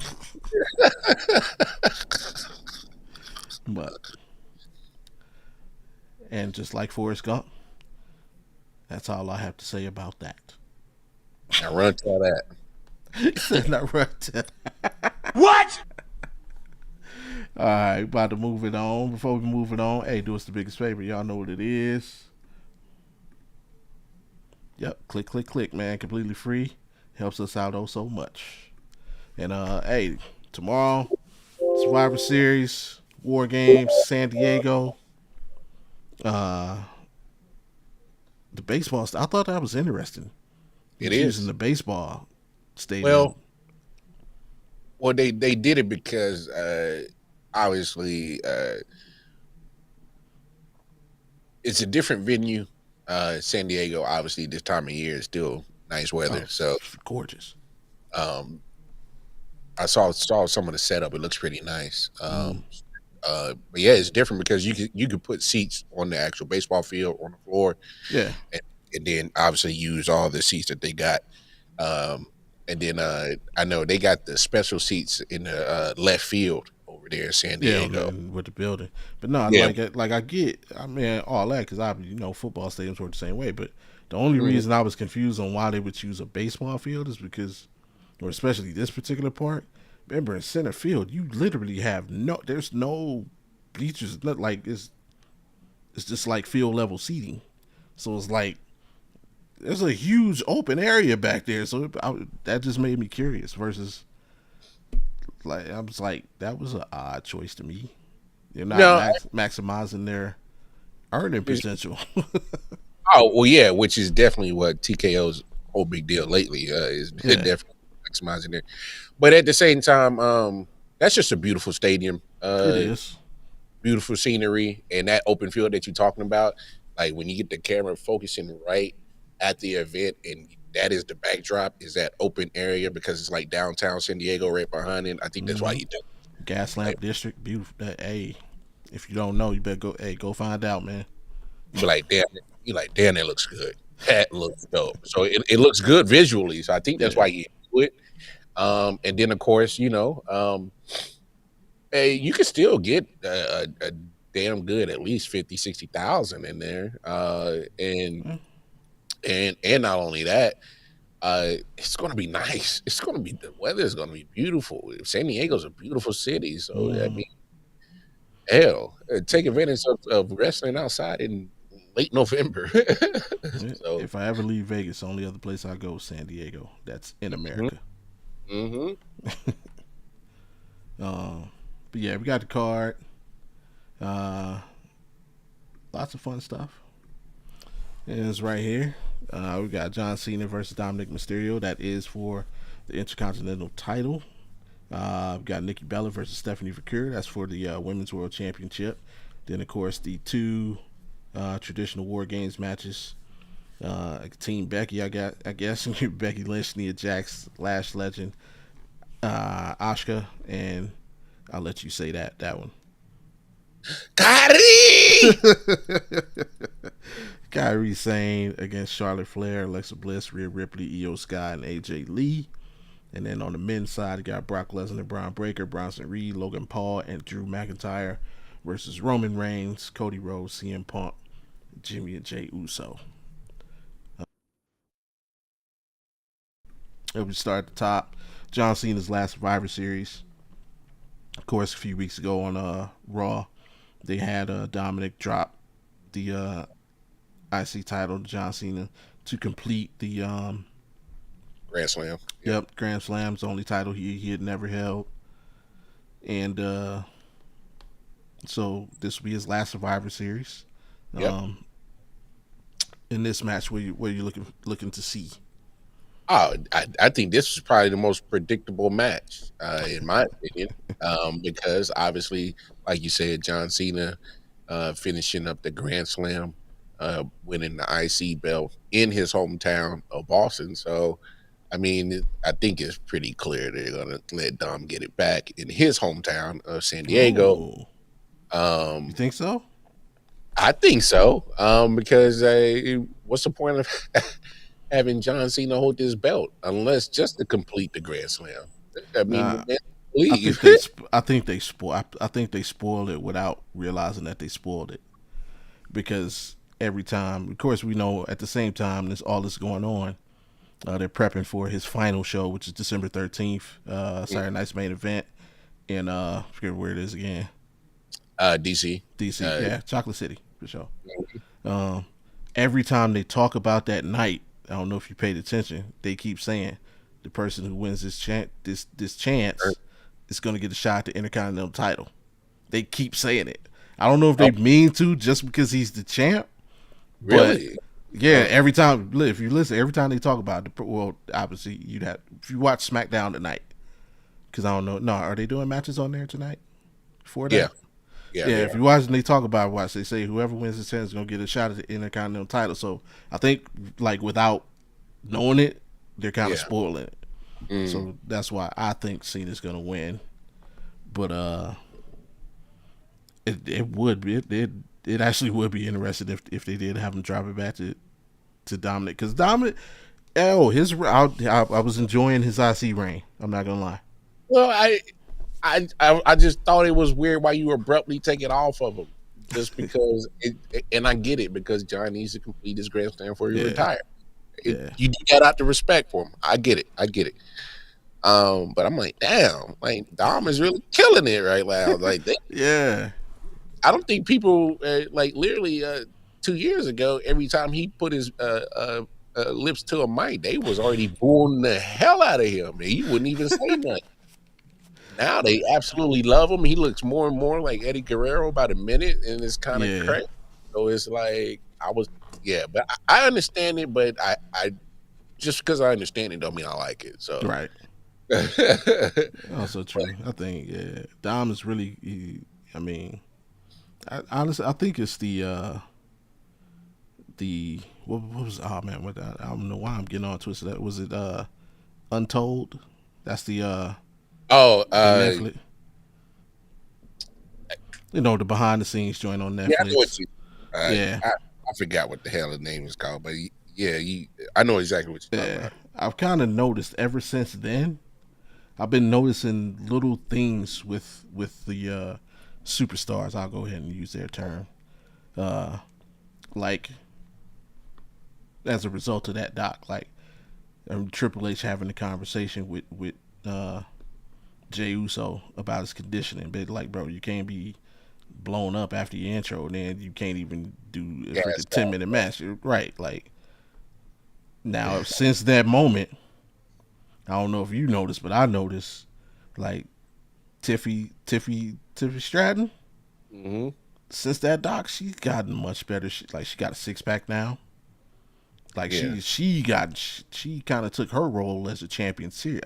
I don't. So it's like it's almost like the superstars watched the doc and was like oh maybe yeah, heard people talking about on the net about certain things, and it's like even to the point like Dom. From that point, it seems like his in ring work got a lot of better. It's like he's earned more respect from the people to the point where you're right. Like he was getting booed out of the building to where now people actually respect him. And like I don't know, man. It could be a effect, maybe not. Maybe it's just be reading too much into it. But I'm with you. So yeah, you got Dominic. I got Cena. yeah. This one, I'm this one has to be disgruntled. You got Nikki Bella taking on Stephanie Victoria for the Women's World Championship. I'm not happy about this Mm. at all. I think Stephanie Victoria wins, but I'm mad that Nikki Bella's in. No, well, number one, I really saw the whole thing coming. I knew she was gonna turn on her. That like Oh yeah, that was yeah Evan. yeah that was an obvious read. But I'm mad, and I think we had the conversation once upon a time where I'm like, yo, y'all need to develop this young talent, man. You hmm bringing in, I see you bringing in Lash Legend now, so we getting her going. Like y'all, we got your girl. What's your girl's name? Um, you know who I'm talking about. She got the yams. Huh? Nia Jax or No. She's in NXT. She got the oh Jada Parker. yeah. You got her. Yeah, I mean, you got some talent down there. yeah, Why, Nikki? Go back home. Go back home. We like. Why are you here? You missed the spotlight that much, but we don't need you. Like we got young talent. You got Maxine Dupree. You know, like we have young talent. Stop. I get you want to pay homage and respect to the legends, but we don't need you. yeah. You had your Like, time. yeah, go home. Um, and if you do, like, who's that? What do you guys think of Javon? Boy's a star in my opinion, being used in NXT. Raw SD. That's a homie that wrestled Gunther, right? Yeah. Yeah, that shit was fire. That was a fire match. Um, that's why you got to watch NXT because that in that LFG and stuff like that Oh, I watch because LFG. I'm an LFG head. That's my joint. Evolve, like because that's going to be some of your future talent that's going to be starring on your WrestleManias because that's how WWE they're not afraid to develop your talent and turn Right. them into stars. All right. Right. And they're also not afraid to spend the money on an already made star Right. and kind of help add. So um, look, uh, that's when you start seeing these Javon Evans and Mm-hmm. Lash Legends. Yeah. Hell, at some point, Nia Jax, Charlotte, they all came from Yeah. development. Hell, you can even go back to as far as back in the days, Brock Lesnar was a Oh developed yeah. talent. Uh, John Cena was a Yep. developed talent. Like they're not afraid to develop their talent. So at the end of the day, man, they it, it's so much that's here, like you said, in that division from so many brands, and even AP has brought it up about how Javon has been used on so many different brands, but it's especially in this women's division. It's so deep. It's like I like. There's for me. There's no way you fit in this no more, Nikki. Like you had your time. Like you had literally just put her in. Like first you had like they had a nice thing going, especially since they came up at the same time with Stephanie and what's her name from Judgment Day? No, from Judgment Day. Oh, Roxy. Yeah. Remember they had a quick little thing, and then you push her to the side for freaking Nikki Bella. Yeah. Oh man. Yeah. Let her and Stephanie develop this thing, like and let that go for the next 20. That could be the next. You got the next 20 years. Let them go at it. Mm-hmm. Let Nikki sit at home with her popcorn and shit. Like you made your money, you had your shine, you had your nice little reign with that little butterfly divas, that little title. Like cool, you had yours. Like you made your print. That's crazy. But like, oh yeah, that is crazy. Yeah, I forgot Orton and Shelton was part of that class too. But yeah, it's come on, man. Like, yeah. You the old high school jock that's still walking around in the city with your damn Leatherman jacket on, like right.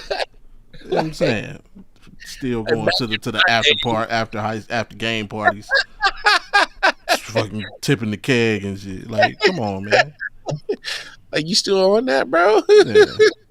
But I'm like, I don't mind him coming back. I guess my thing is and like she hasn't won a match since he been back. Well, I mean, they do it all the time where the legends come back and they get put in a little high-profile feud. I have no problem with doing that. It's just that now, every now and then, every blue moon, they'll throw a title back on one of them old motherfuckers real quick. That's my issue. And I'm telling you, I think that'd be a bad move right here. Oh yeah, for sure. Especially like, and you know me, I wasn't a fan of them putting the belt on Stephanie to begin with. I felt they kind of pushed her too quick. Yeah. I mean, they were rushing to fill a slot that just happened to get pregnant real quick. I don't know what we do. I get that.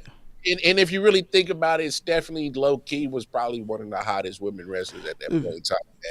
Facts. When we did get pregnant, so I mean, I understand why they did it, but to your bigger point, it's so deep in this women's division. Yeah. I feel if you're gonna bring somebody back, I think they did it perfect with like AJ. Put her in a storyline that it don't impact the title chase. Like,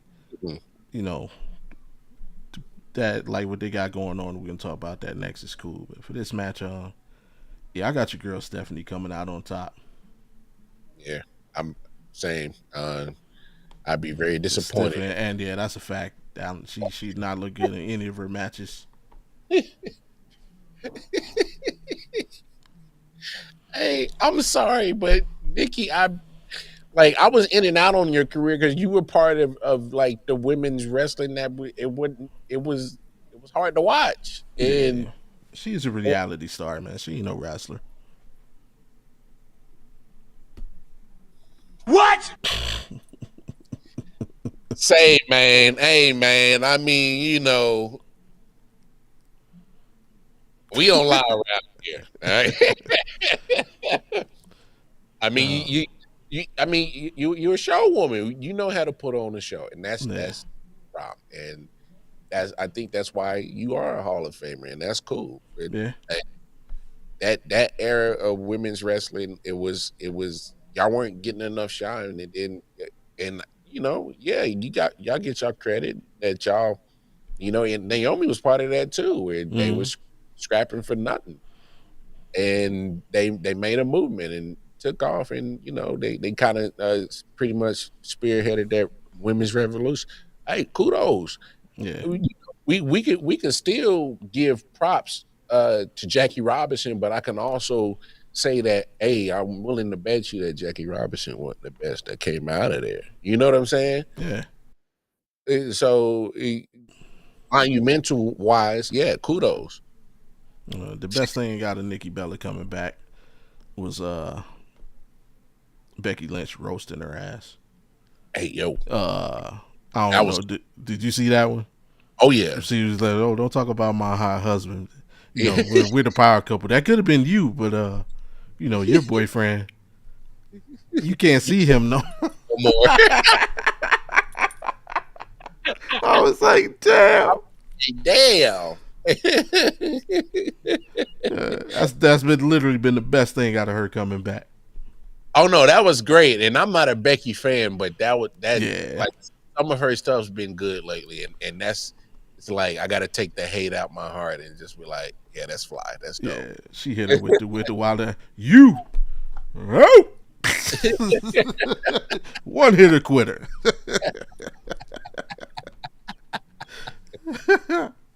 Spanish count, bro. And speaking of Becky Lynch, her, Nia Jax, Lash Legend, Asuka, and Kairi Sane are taking on Charlotte Flair, Alexa Bliss. They're not friends though. Rhea Ripley, Io Sky, and AJ Lee in the women's War Games match. What are we looking for out of this one? I believe the team that's going to win that's the pool that they're going to start bringing someone back to the women's championship belt. Okay. And I think it's going to be of that clique of Charlotte Flair, Alexa Bliss, Rhea, Io, and AJ Lee. Okay. And it's not a disrespect to the other women because obviously Asuka's a former champion, so is Nia, and obviously Becky, former champion. I mean, and Kyrie, she's won championships at NXT. She's won tag championships on the main roster, and then Lash Legend hasn't had the fortune of, but she's a young talent that's doing her thing. But it's going to be physical, and I love the fact of Nia Jackson, Lash Legend in there. Yeah. Get you some of the heavier, bigger women. No disrespect, but trust me, Nia Jackson's a beautiful woman. Hell yeah. And Lash Legend, she's a beautiful woman too. Congratulations, just got engaged to her and Trick Williams. So nice. I did that. But no, I can't wait to see what they do. I'm excited for that. Definitely. Io's definitely jumping off the cage some way, somehow, probably like Alan said, with the trash can on her head.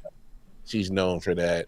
You can kind of see some of these repeat War Games match people in this match. Like obviously Rhea and Io repeat, Nia's repeat.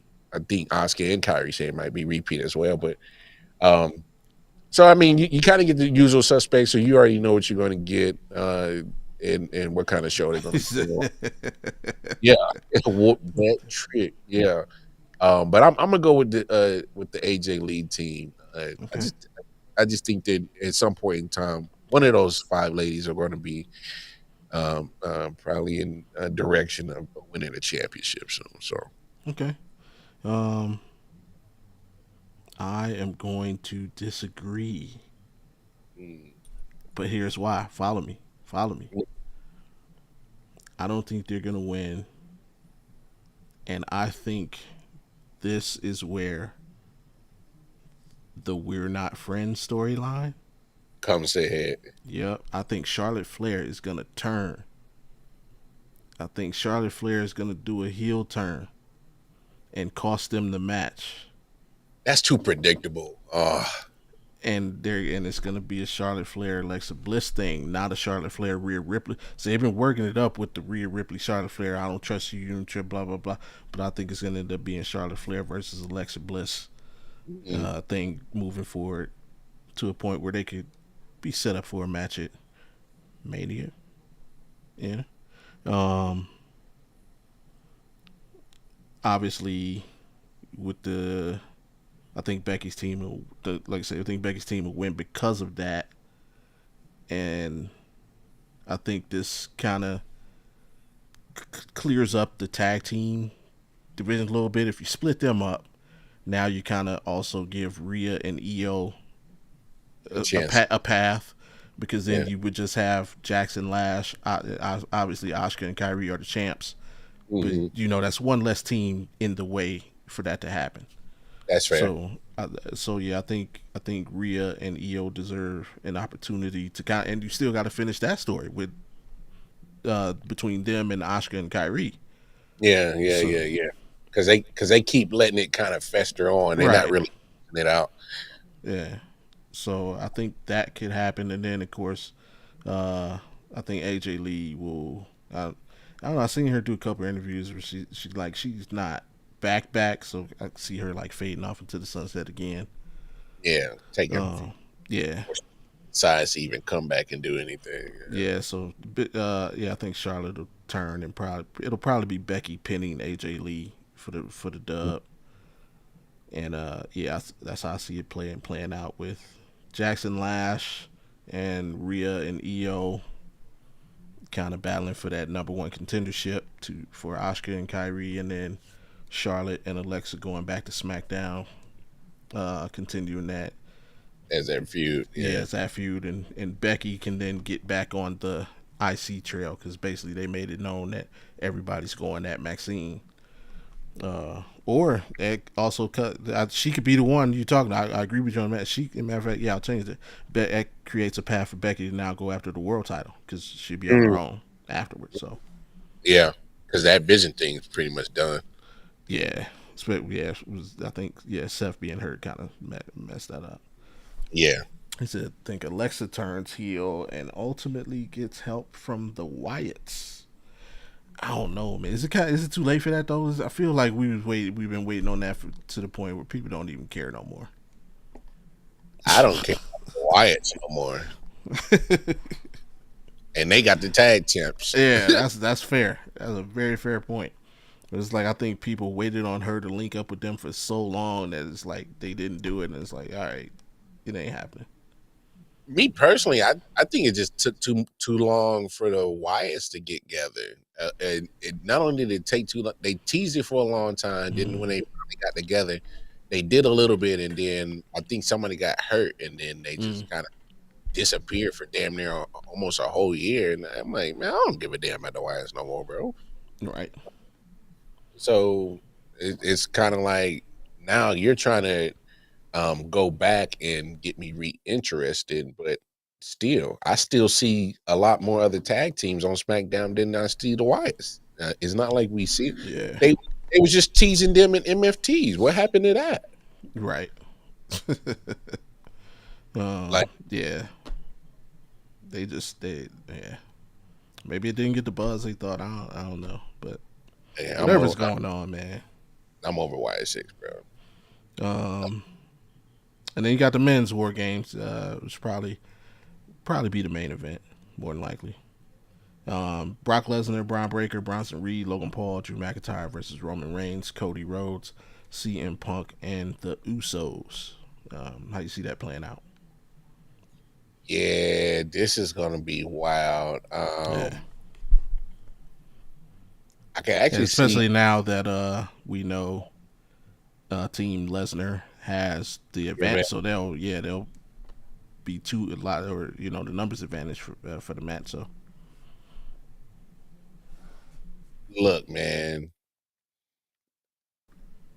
just Bronson Reed, Braun Breaker, and Brock Lesnar alone in the cage should scare the damn living shit out of you. Physically. yeah. That's crazy, bro. Like I'm locked in this cage with these dudes. Want some of this too, old man? No. And What? then you bring the Scottish Psycho Warrior. He's a nutcase, but he's still like a giant. And then low key Logan Paul is pretty athletic as hell. He's kind of taken to this wrestling thing like a fish to water. So. I'm starting to like Logan Paul, man. I never disliked him. I just thought that there's no way you can ever try to make him a good guy because he's just so damn hateable for just being him, and that's all he's doing is being him. And I'm like, that's cool. Yeah, I can't argue that. Like, so I never had no issue with Logan Paul, and he backed it up with his matches. So His matches has always been solid. Whether he's quote unquote getting carried, well, he's doing it right because Yeah. he's making it look good. And Yeah, so, you can see he's put in the work. oh yeah, he's putting in the work. But one thing though is like uh, I need him to understand there's don't ever go out and say I'm the first person to ever do this in the WWE, bro. It's 2025, bro. Like, just trust me. Don't you ever. You ever fix your lips and think you ever did something Jay first. takes out Jimmy backstage. We don't find out who did it till Rumble.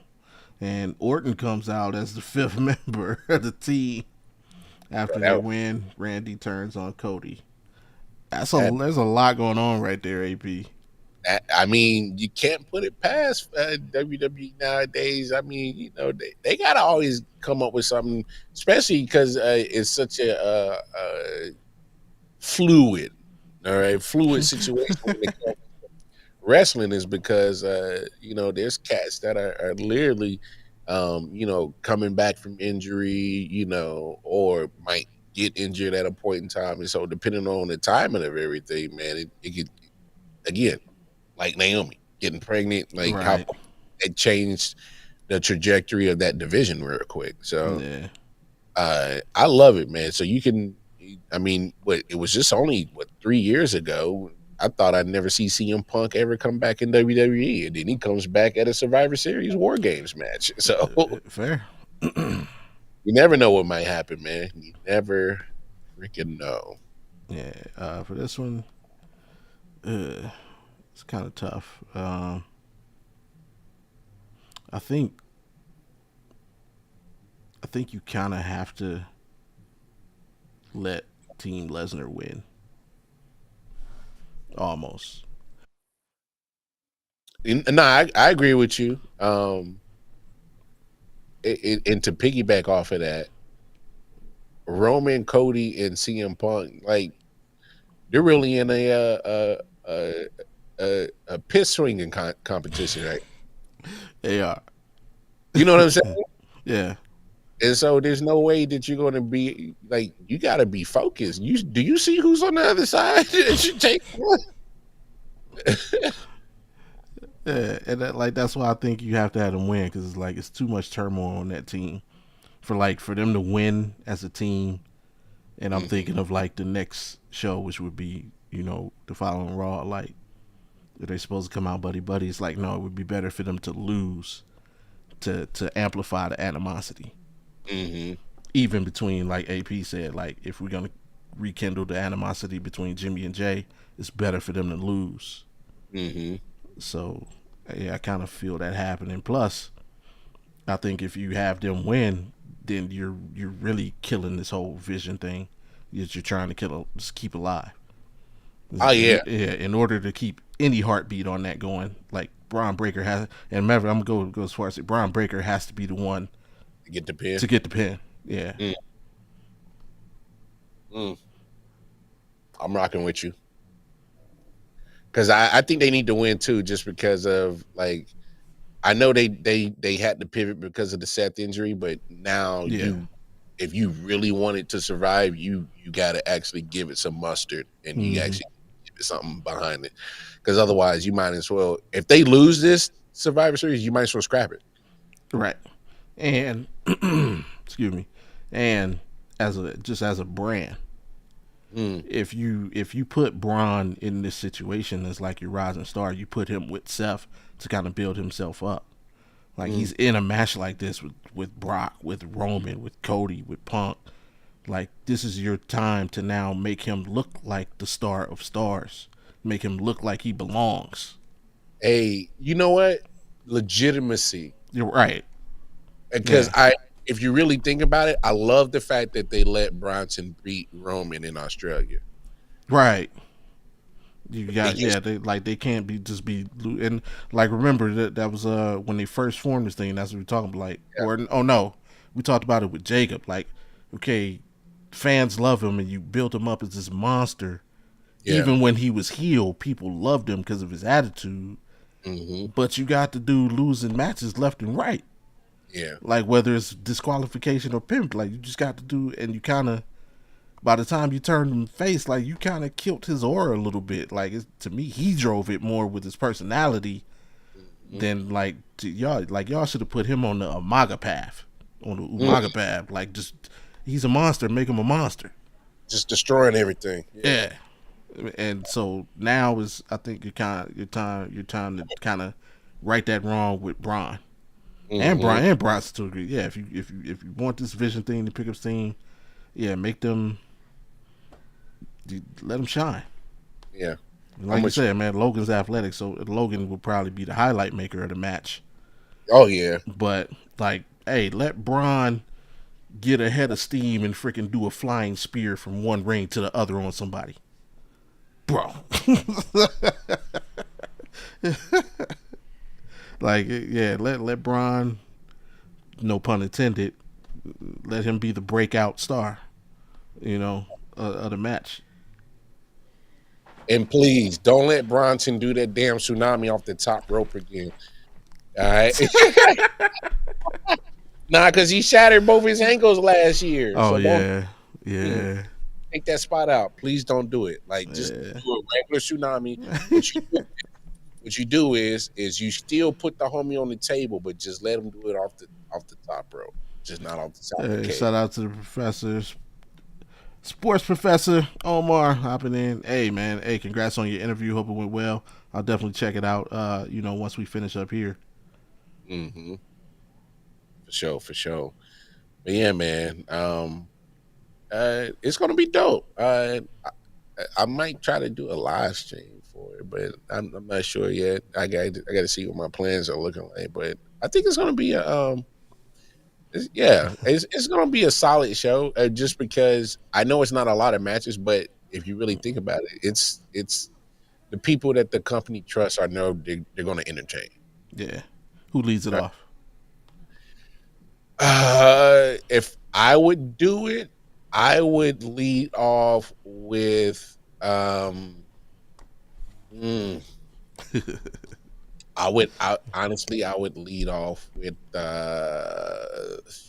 would lead off with the women's War Games match. Ooh. I'm on the opposite end of that. Let them beat the hell out of each other, set the tone, and then after that, then I would go Nikki, Bella, and Stephanie, and then John Cena, Dom, and then the men's. That's four, Omar. You got Cena, Dominic, Nikki, and Stephanie, and then the 2 War Games matches. Mm-hmm. Yep, I mean, you don't need to load up a card like this when you got 2 War Games matches, because those 2 matches in hand are going to probably take up 45 minutes to an hour by themselves. Yeah. Plus, this is the biggest shopping weekend of the year. You ain't trying to hold people hostage. This might be a 3-hour show, like 3.5 tops. But I got Cena and Dominic opening the show. Again, I'm all about the energy. Go ahead and get it up right away. Cena's last match, you got the hometown kid, Dominic Mysterio. Yeah, go ahead, get everybody hyped right off the rip. I was leaning towards that way, but I was like, I thought that was too obvious. I was like, nah. I love how the women's just been the women's wrestling. I'm not gonna say it's carrying men's wrestling, but I would say it's just that it's just so dope to see just how deep it's gotten. Like, agreed. Like, I'm talking about through all levels. Like, and I'm not saying there's not the same when it comes to the men, but I think that you can cap it at a certain point. Yeah. There's if you're going through all the whole brand, like there's only a certain guys I can pick from each brand. And I'm like, yeah, he's a star. You're all right. You're talented, but like I'm talking about there's stars. Yeah, agreed. On multiple shows. Like on Raw, there's at least 3-4 stars. On SmackDown, there's 3-4 stars. On the NXT, there's going to be 3-4 future stars. I mean.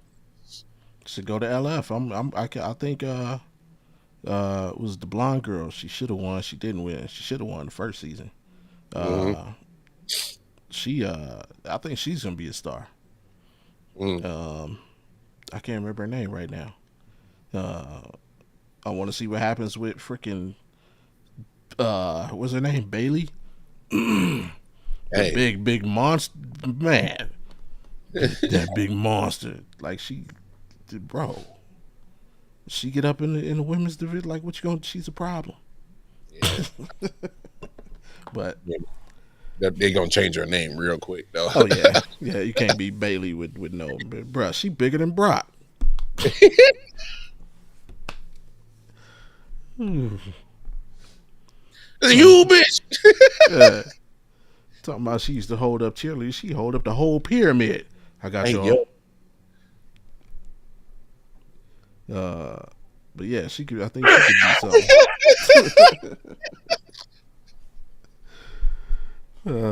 Hey, that's how we see it, man. Hit us on socials. Let us know what y'all think going on.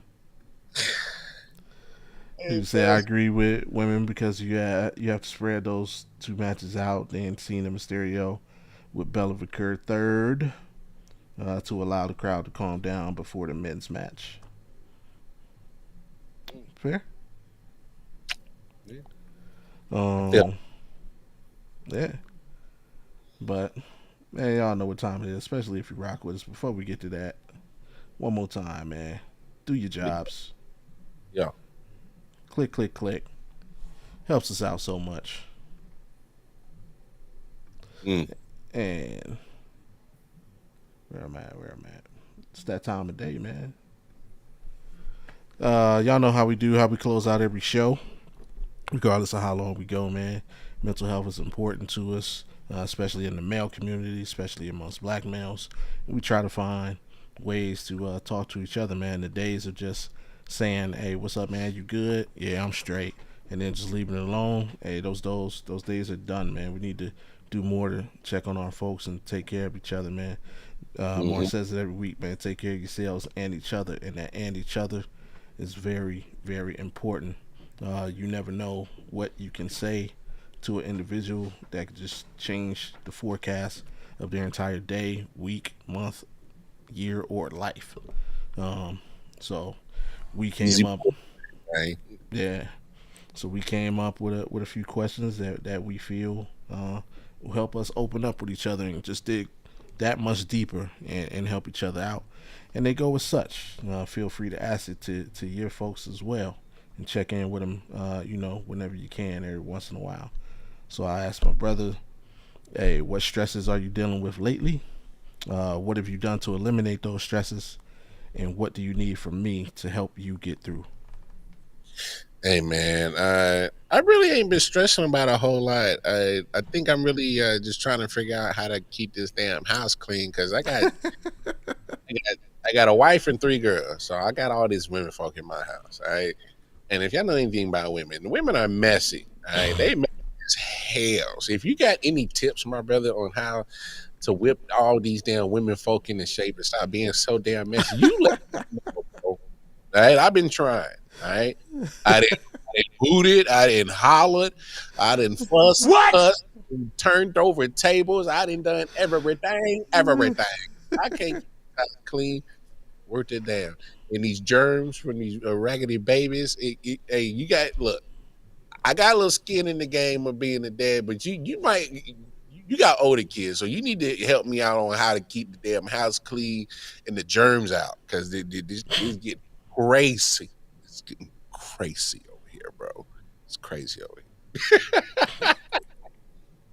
But nah, man, hey man, I just try to do my best. And like all jokes aside, it's just still just spending time with the family. I think we got what's that? I think we got Christmas movie night tonight. So Okay, nice.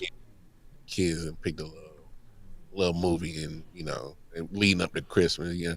Okay, y'all. Backstory: I'm a Grinch. I don't give a He damn. said, Stop it. Get some help.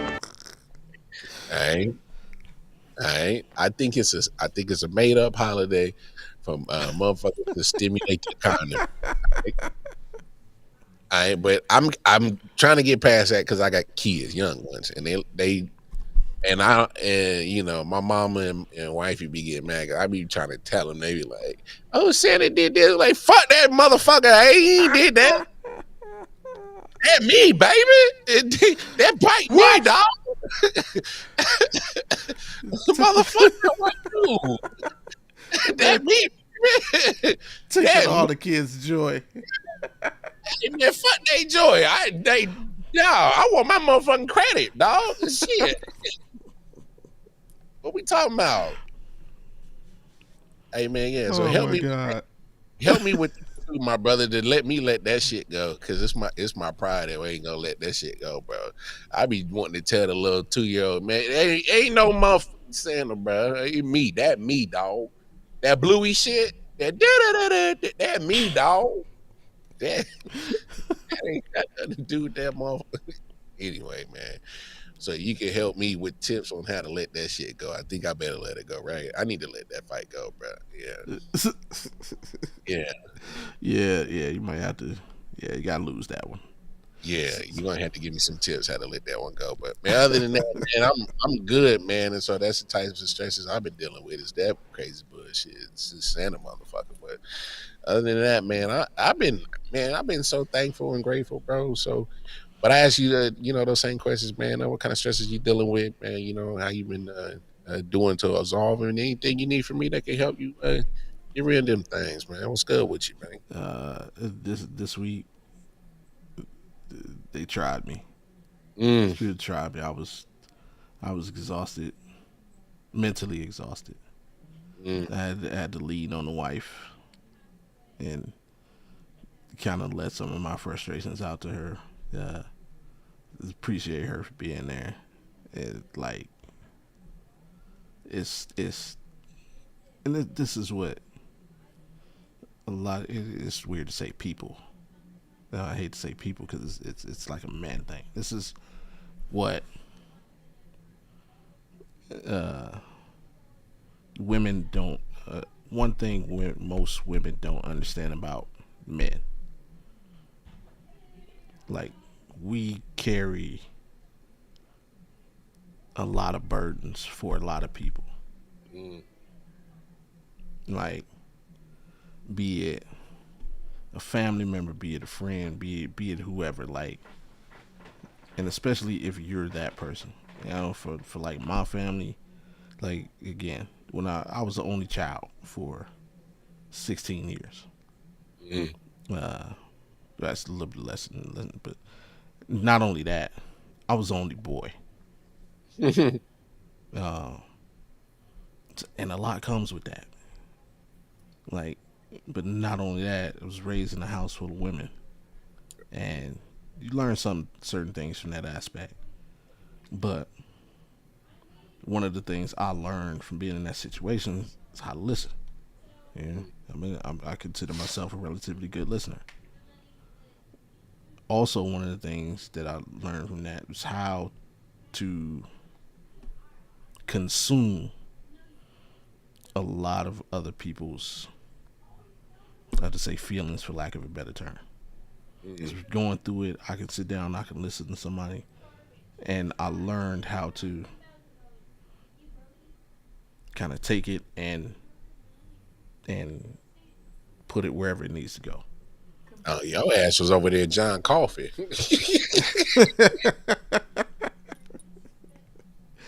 Nah, not to that degree, but it's like I wasn't then the one that somebody would be like, well, this pissed me off, and then I'm like, all right, let's get the guns, we going to see. Like, it wasn't always like that. Like, I could control my temperament, and kind of always keep a level head, always keep my emotions in check, always, regardless of what was going on, for the most part, make the right decision, regardless of who it may affect, how it may affect me, or how it may affect somebody else. And it's like, the bad thing or the thing that came with that is, once again, I'm the only child, and not only that, I'm the only boy. Is everybody would come at me with that, but it left me with no outlet. You know what I mean? So then when it was time for me to release, I had nowhere to go. Mhm. And it's like it's Who got certain. me? Hmm? Who No, got me? I'm talking about in the past. Yeah, yeah, It's, yeah. in the past, like, and just with that, dismissing other people's stuff was easy, but then my own I would just hold in because and I had no outlet for it, and I would just let it sit there and fester into whatever it became, and it would just basically turn myself into a ticking time bomb. And it's like this week, earlier that week, I like literally felt the exact same way. Mm. It was like I had just people dumping on me, and I'm not like just putting, but I encourage it for them. If you got something going on, let me know because I know I can handle it. But Yeah. but I don't know, for some reason this week it just got to a point where it literally just wore me down.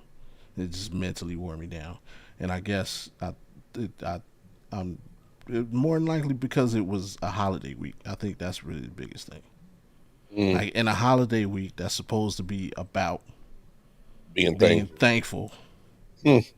y'all want to start all this bullshit. And I think that's probably what got to me more than anything. Like I said, it just wore me down. And like, bruh, yeah, Tuesday, yeah, was not the day to talk to me. I'm be But like, what I expect, bro? Nah, we gonna have to have this conversation another yeah, day. and I mean, and not only that, like, I had a busy day on my own, so I was like ripping and running all day. Like I had full day, so it was like, yeah, and it was just, yeah. Tuesday, it was just one of those days, probably one of the worst days I had in a very long time. So I'm gonna pose this question to you. Pose it to anybody who's listening. And I know we are way past our limit, but it's our ass, it's our show. We do what we want to do. Yeah. Just like I don't know if you suffer from the same thing. Let's just say like you're like who's your outlet, like, man? Mm. I don't know. It's crazy. Like, Man, I mean, that's that's why I reach out to the homies, man. yeah. When I can, because I'm and you might be able to relate to this. It's just like, obviously we all go through the everyday hustle and bustle, so it's like we all get trapped in our own, bubble of just going through everyday life. But like, I I don't know. It's weird. I usually do a lot of self reflecting, and Hmm. then if I feel like, all right, I need an outside counsel, that's when I go to the homies. Right. Like, bro, am I tripping? Or like, bro, bro, just make sure I'm not overthinking it. Right. Um, and just to make sure and just make sure that I'm still grounded and make sure that I'm just ain't on some other shit. I mean, and obviously, the phone's always open for the homies to do the same. Hey, bro, Oh. am I tripping? you know, this and this and this happened. Be like, am I tripping? Like, nah, bro. And then that's when you start comparing notes, and because I think we all kind of experience the same kind of shit, but it's just, uh, I guess, certain outliers that might change the story a little bit, but Right. um, for the most part, I mean, we're all in this fucked up thing called life, and still trying to figure it out. I mean, so uh, I think that's why I'm glad that no matter what, if it's a short or long show, that we always do this segment because it's just making Yeah. sure that we just tap it in.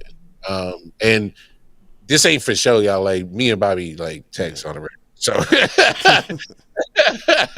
but it's like just tapping in. So it's just gauging people's thought process, because like even one of my homies that I've been friends with for like 14, 15 years, we text often. He ain't heard from me in like 3 days. He's like, yo, you good, bro?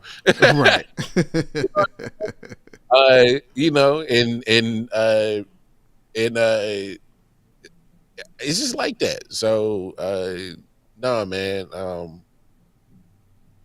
I don't know if that's a relatable, but it's just just always trying to make sure that you always stay grounded. That's all it is, dog. So um I don't it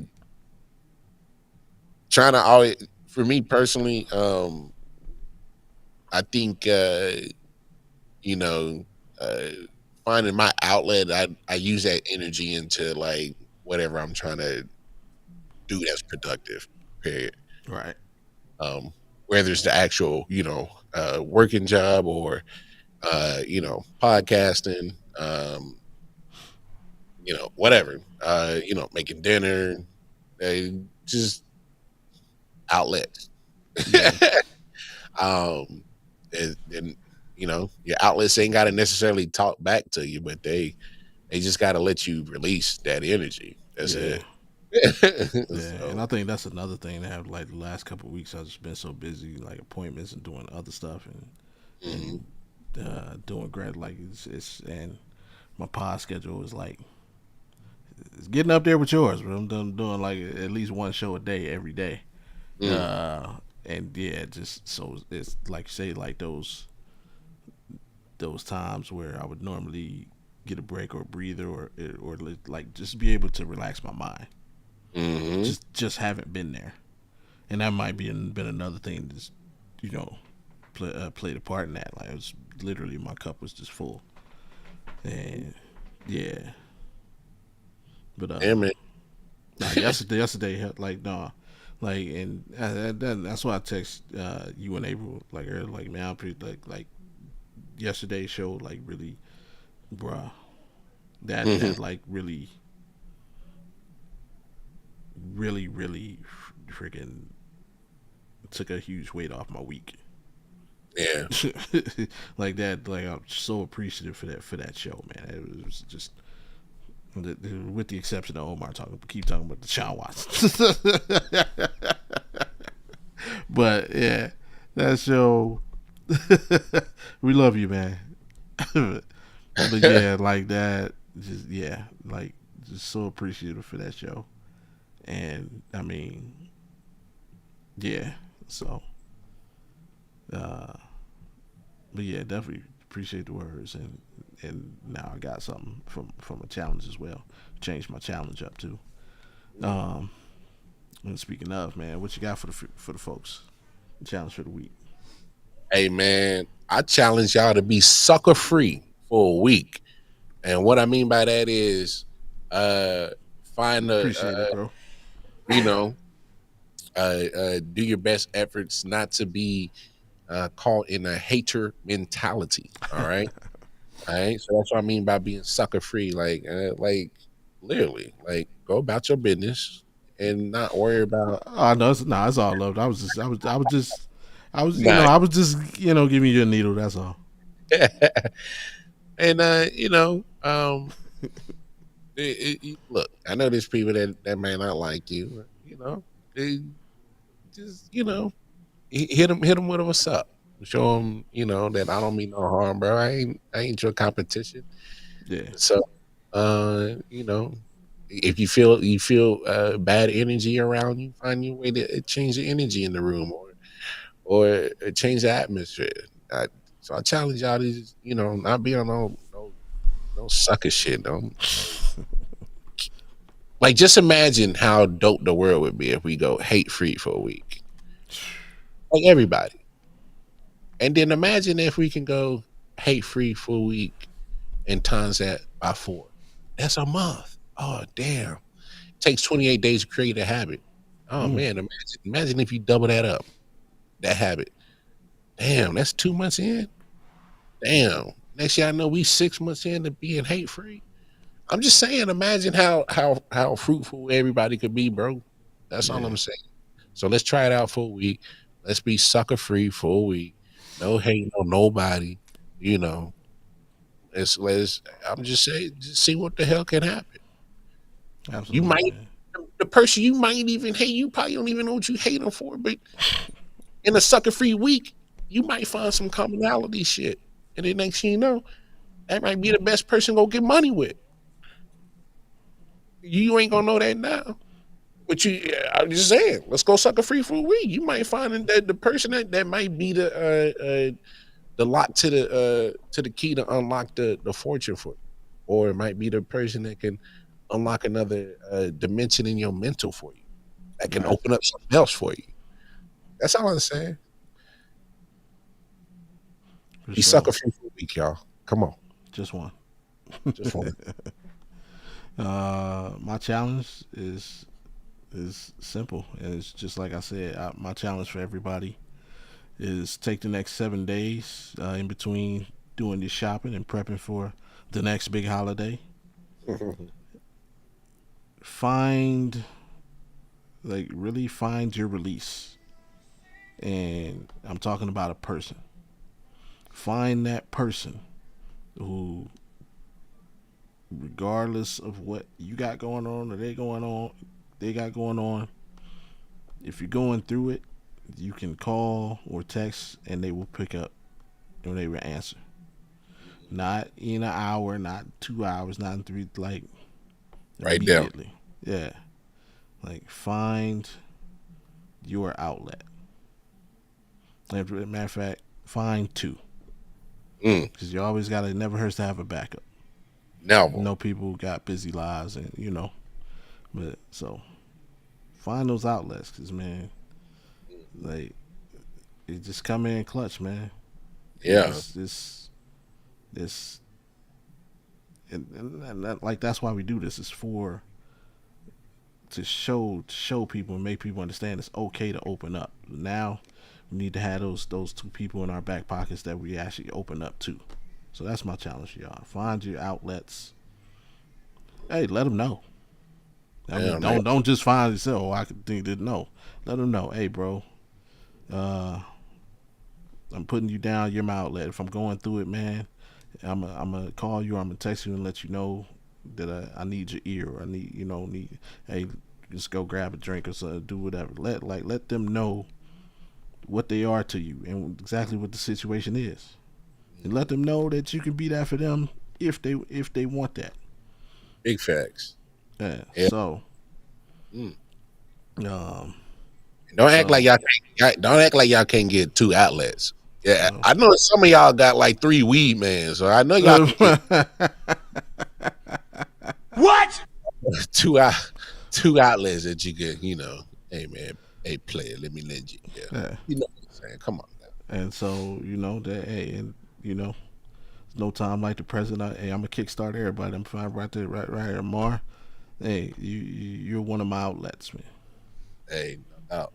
And Sweet Pea, you are one of my outlets as well. So love you too. So there it is. Get it done. And with that, I'm going to the quote of the week. Yeah. uh, we've been talking about basketball today, so this quote actually comes from legendary coach John Wooden, man, UCLA great. Mm. Um, and it goes as such: success is a peace of mind, which is a direct result of self-satisfaction in knowing you made the effort to become the best of which you are capable. Mm. One more time. Success is a peace of mind, which is a direct result of self satisfaction in knowing you made the effort to become the best of which you are capable. Take from that what you will. Mm. And, what you got for the folks before we get out of here, bro? Hey man, 2 great nights of great content, man. Do yourself a favor, like, share, subscribe, man. Make sure you hit that bell notification on that Audible podcast, cause hey man, if you ain't did it yet, you're missing out on some dope content. So make sure you do that. But most importantly, after you do that, make sure you take care of yourself. Make sure you take care of others. All right. We see y'all ass next week. You hear me? Hey, for sure, no doubt, Omar. I mean, that's literally why we do it, man. Hopefully, something we say can help you make a decision. Make hey, you know, we say these little things to each other all the time, or between all kinds of, and yeah, I'm just all kinds of bullshit that we just say. Each one T, but nah, man, it's true, man. We just gotta take ourselves more literal. Mm-hmm. It's a simple fact, man. So you can't teach an old dog new tricks. That's bullshit. Yeah, you can. I learn something new every day. Like a mug. Yeah. So, yeah. We appreciate you though, for sure, King. And remember, as always, if you want to hear more from WildCard Mar, head over to the IOW Sports Network YouTube page. Go ahead and subscribe, just like I did there. Costs absolutely nothing. Helps us out so much though. And y'all got anything going on for the weekend? Like I said, me and a couple of homies might do the live stream for the Survivor Series 4 games. Like I said, I got to check my schedule. Yeah. If that's the case, hey, there's plenty of room. You want to invite, to let a brother know it is what it is. So we might do that. Like you said, like you can see the graphic right there. I've done the Night of Champions live stream before, so I done a few before. Matter of fact, Bobby's popped in on them a couple of times. Yeah. So it's always a great time to watch wrestling with friends. So if we end up doing it, I'll go ahead and spam it out and make sure everybody get a chance to pop in and talk chop with us. But other than that, man, hey, it's like you hit the like, share, subscribe button for this Audible YouTube channel. You do that the same for not only IOW Sports Network, but Bobby's going to drop his Game Time 2 and 6 joint too. You do that for that as well. And you see all the great content that me and my bro be putting down. So, cause I hit that subscribe joint right there. Like shit, hey, it nothing. It costs you nothing, baby. Yeah. Nothing. And remember, we are also now available on Facebook. Man, go to the Audible Facebook page. Hit friend or like or follow or whatever the blue button is on that. And yeah, man, keep up with us and everything we got going on. But shit, man, it's been a good one, man. This was fun, man. It's been beautiful past 2 days, and not even really 2 days. It's been like we still like within the same, just over 24 hours. We started yesterday about 8, so it's been a beautiful like 27 hours. Podcasting, munchies, and food. It's a beautiful thing, baby. Football. I mean, come on, baby. It's beautiful. And of course, we got to say happy holidays to our unofficial third. Do what she says or she will pop up. It's that season too. She talk about Grinches. She a Grinch for real. Hey, trust. I made sure I dropped her plate off yesterday because I didn't want her tripping, getting angry. And hell, man, that's it. That's all we got, man. Go drink. I got date night to get to. We're gonna do that. Mark got Christmas movie date night. Hey, yeah. Hey, appreciate it, bro. Thank you. And we're gonna get to it. Just remember, if you happen to be out there and about in your city and you see a dude, dressed in some Nike attire, walking around with a basketball, and he's supposed to be playing, but he's not. If he tries to sell you anything, just tell that, hey, Ja Morant. Do me a favor. Shut the fuck up. We out.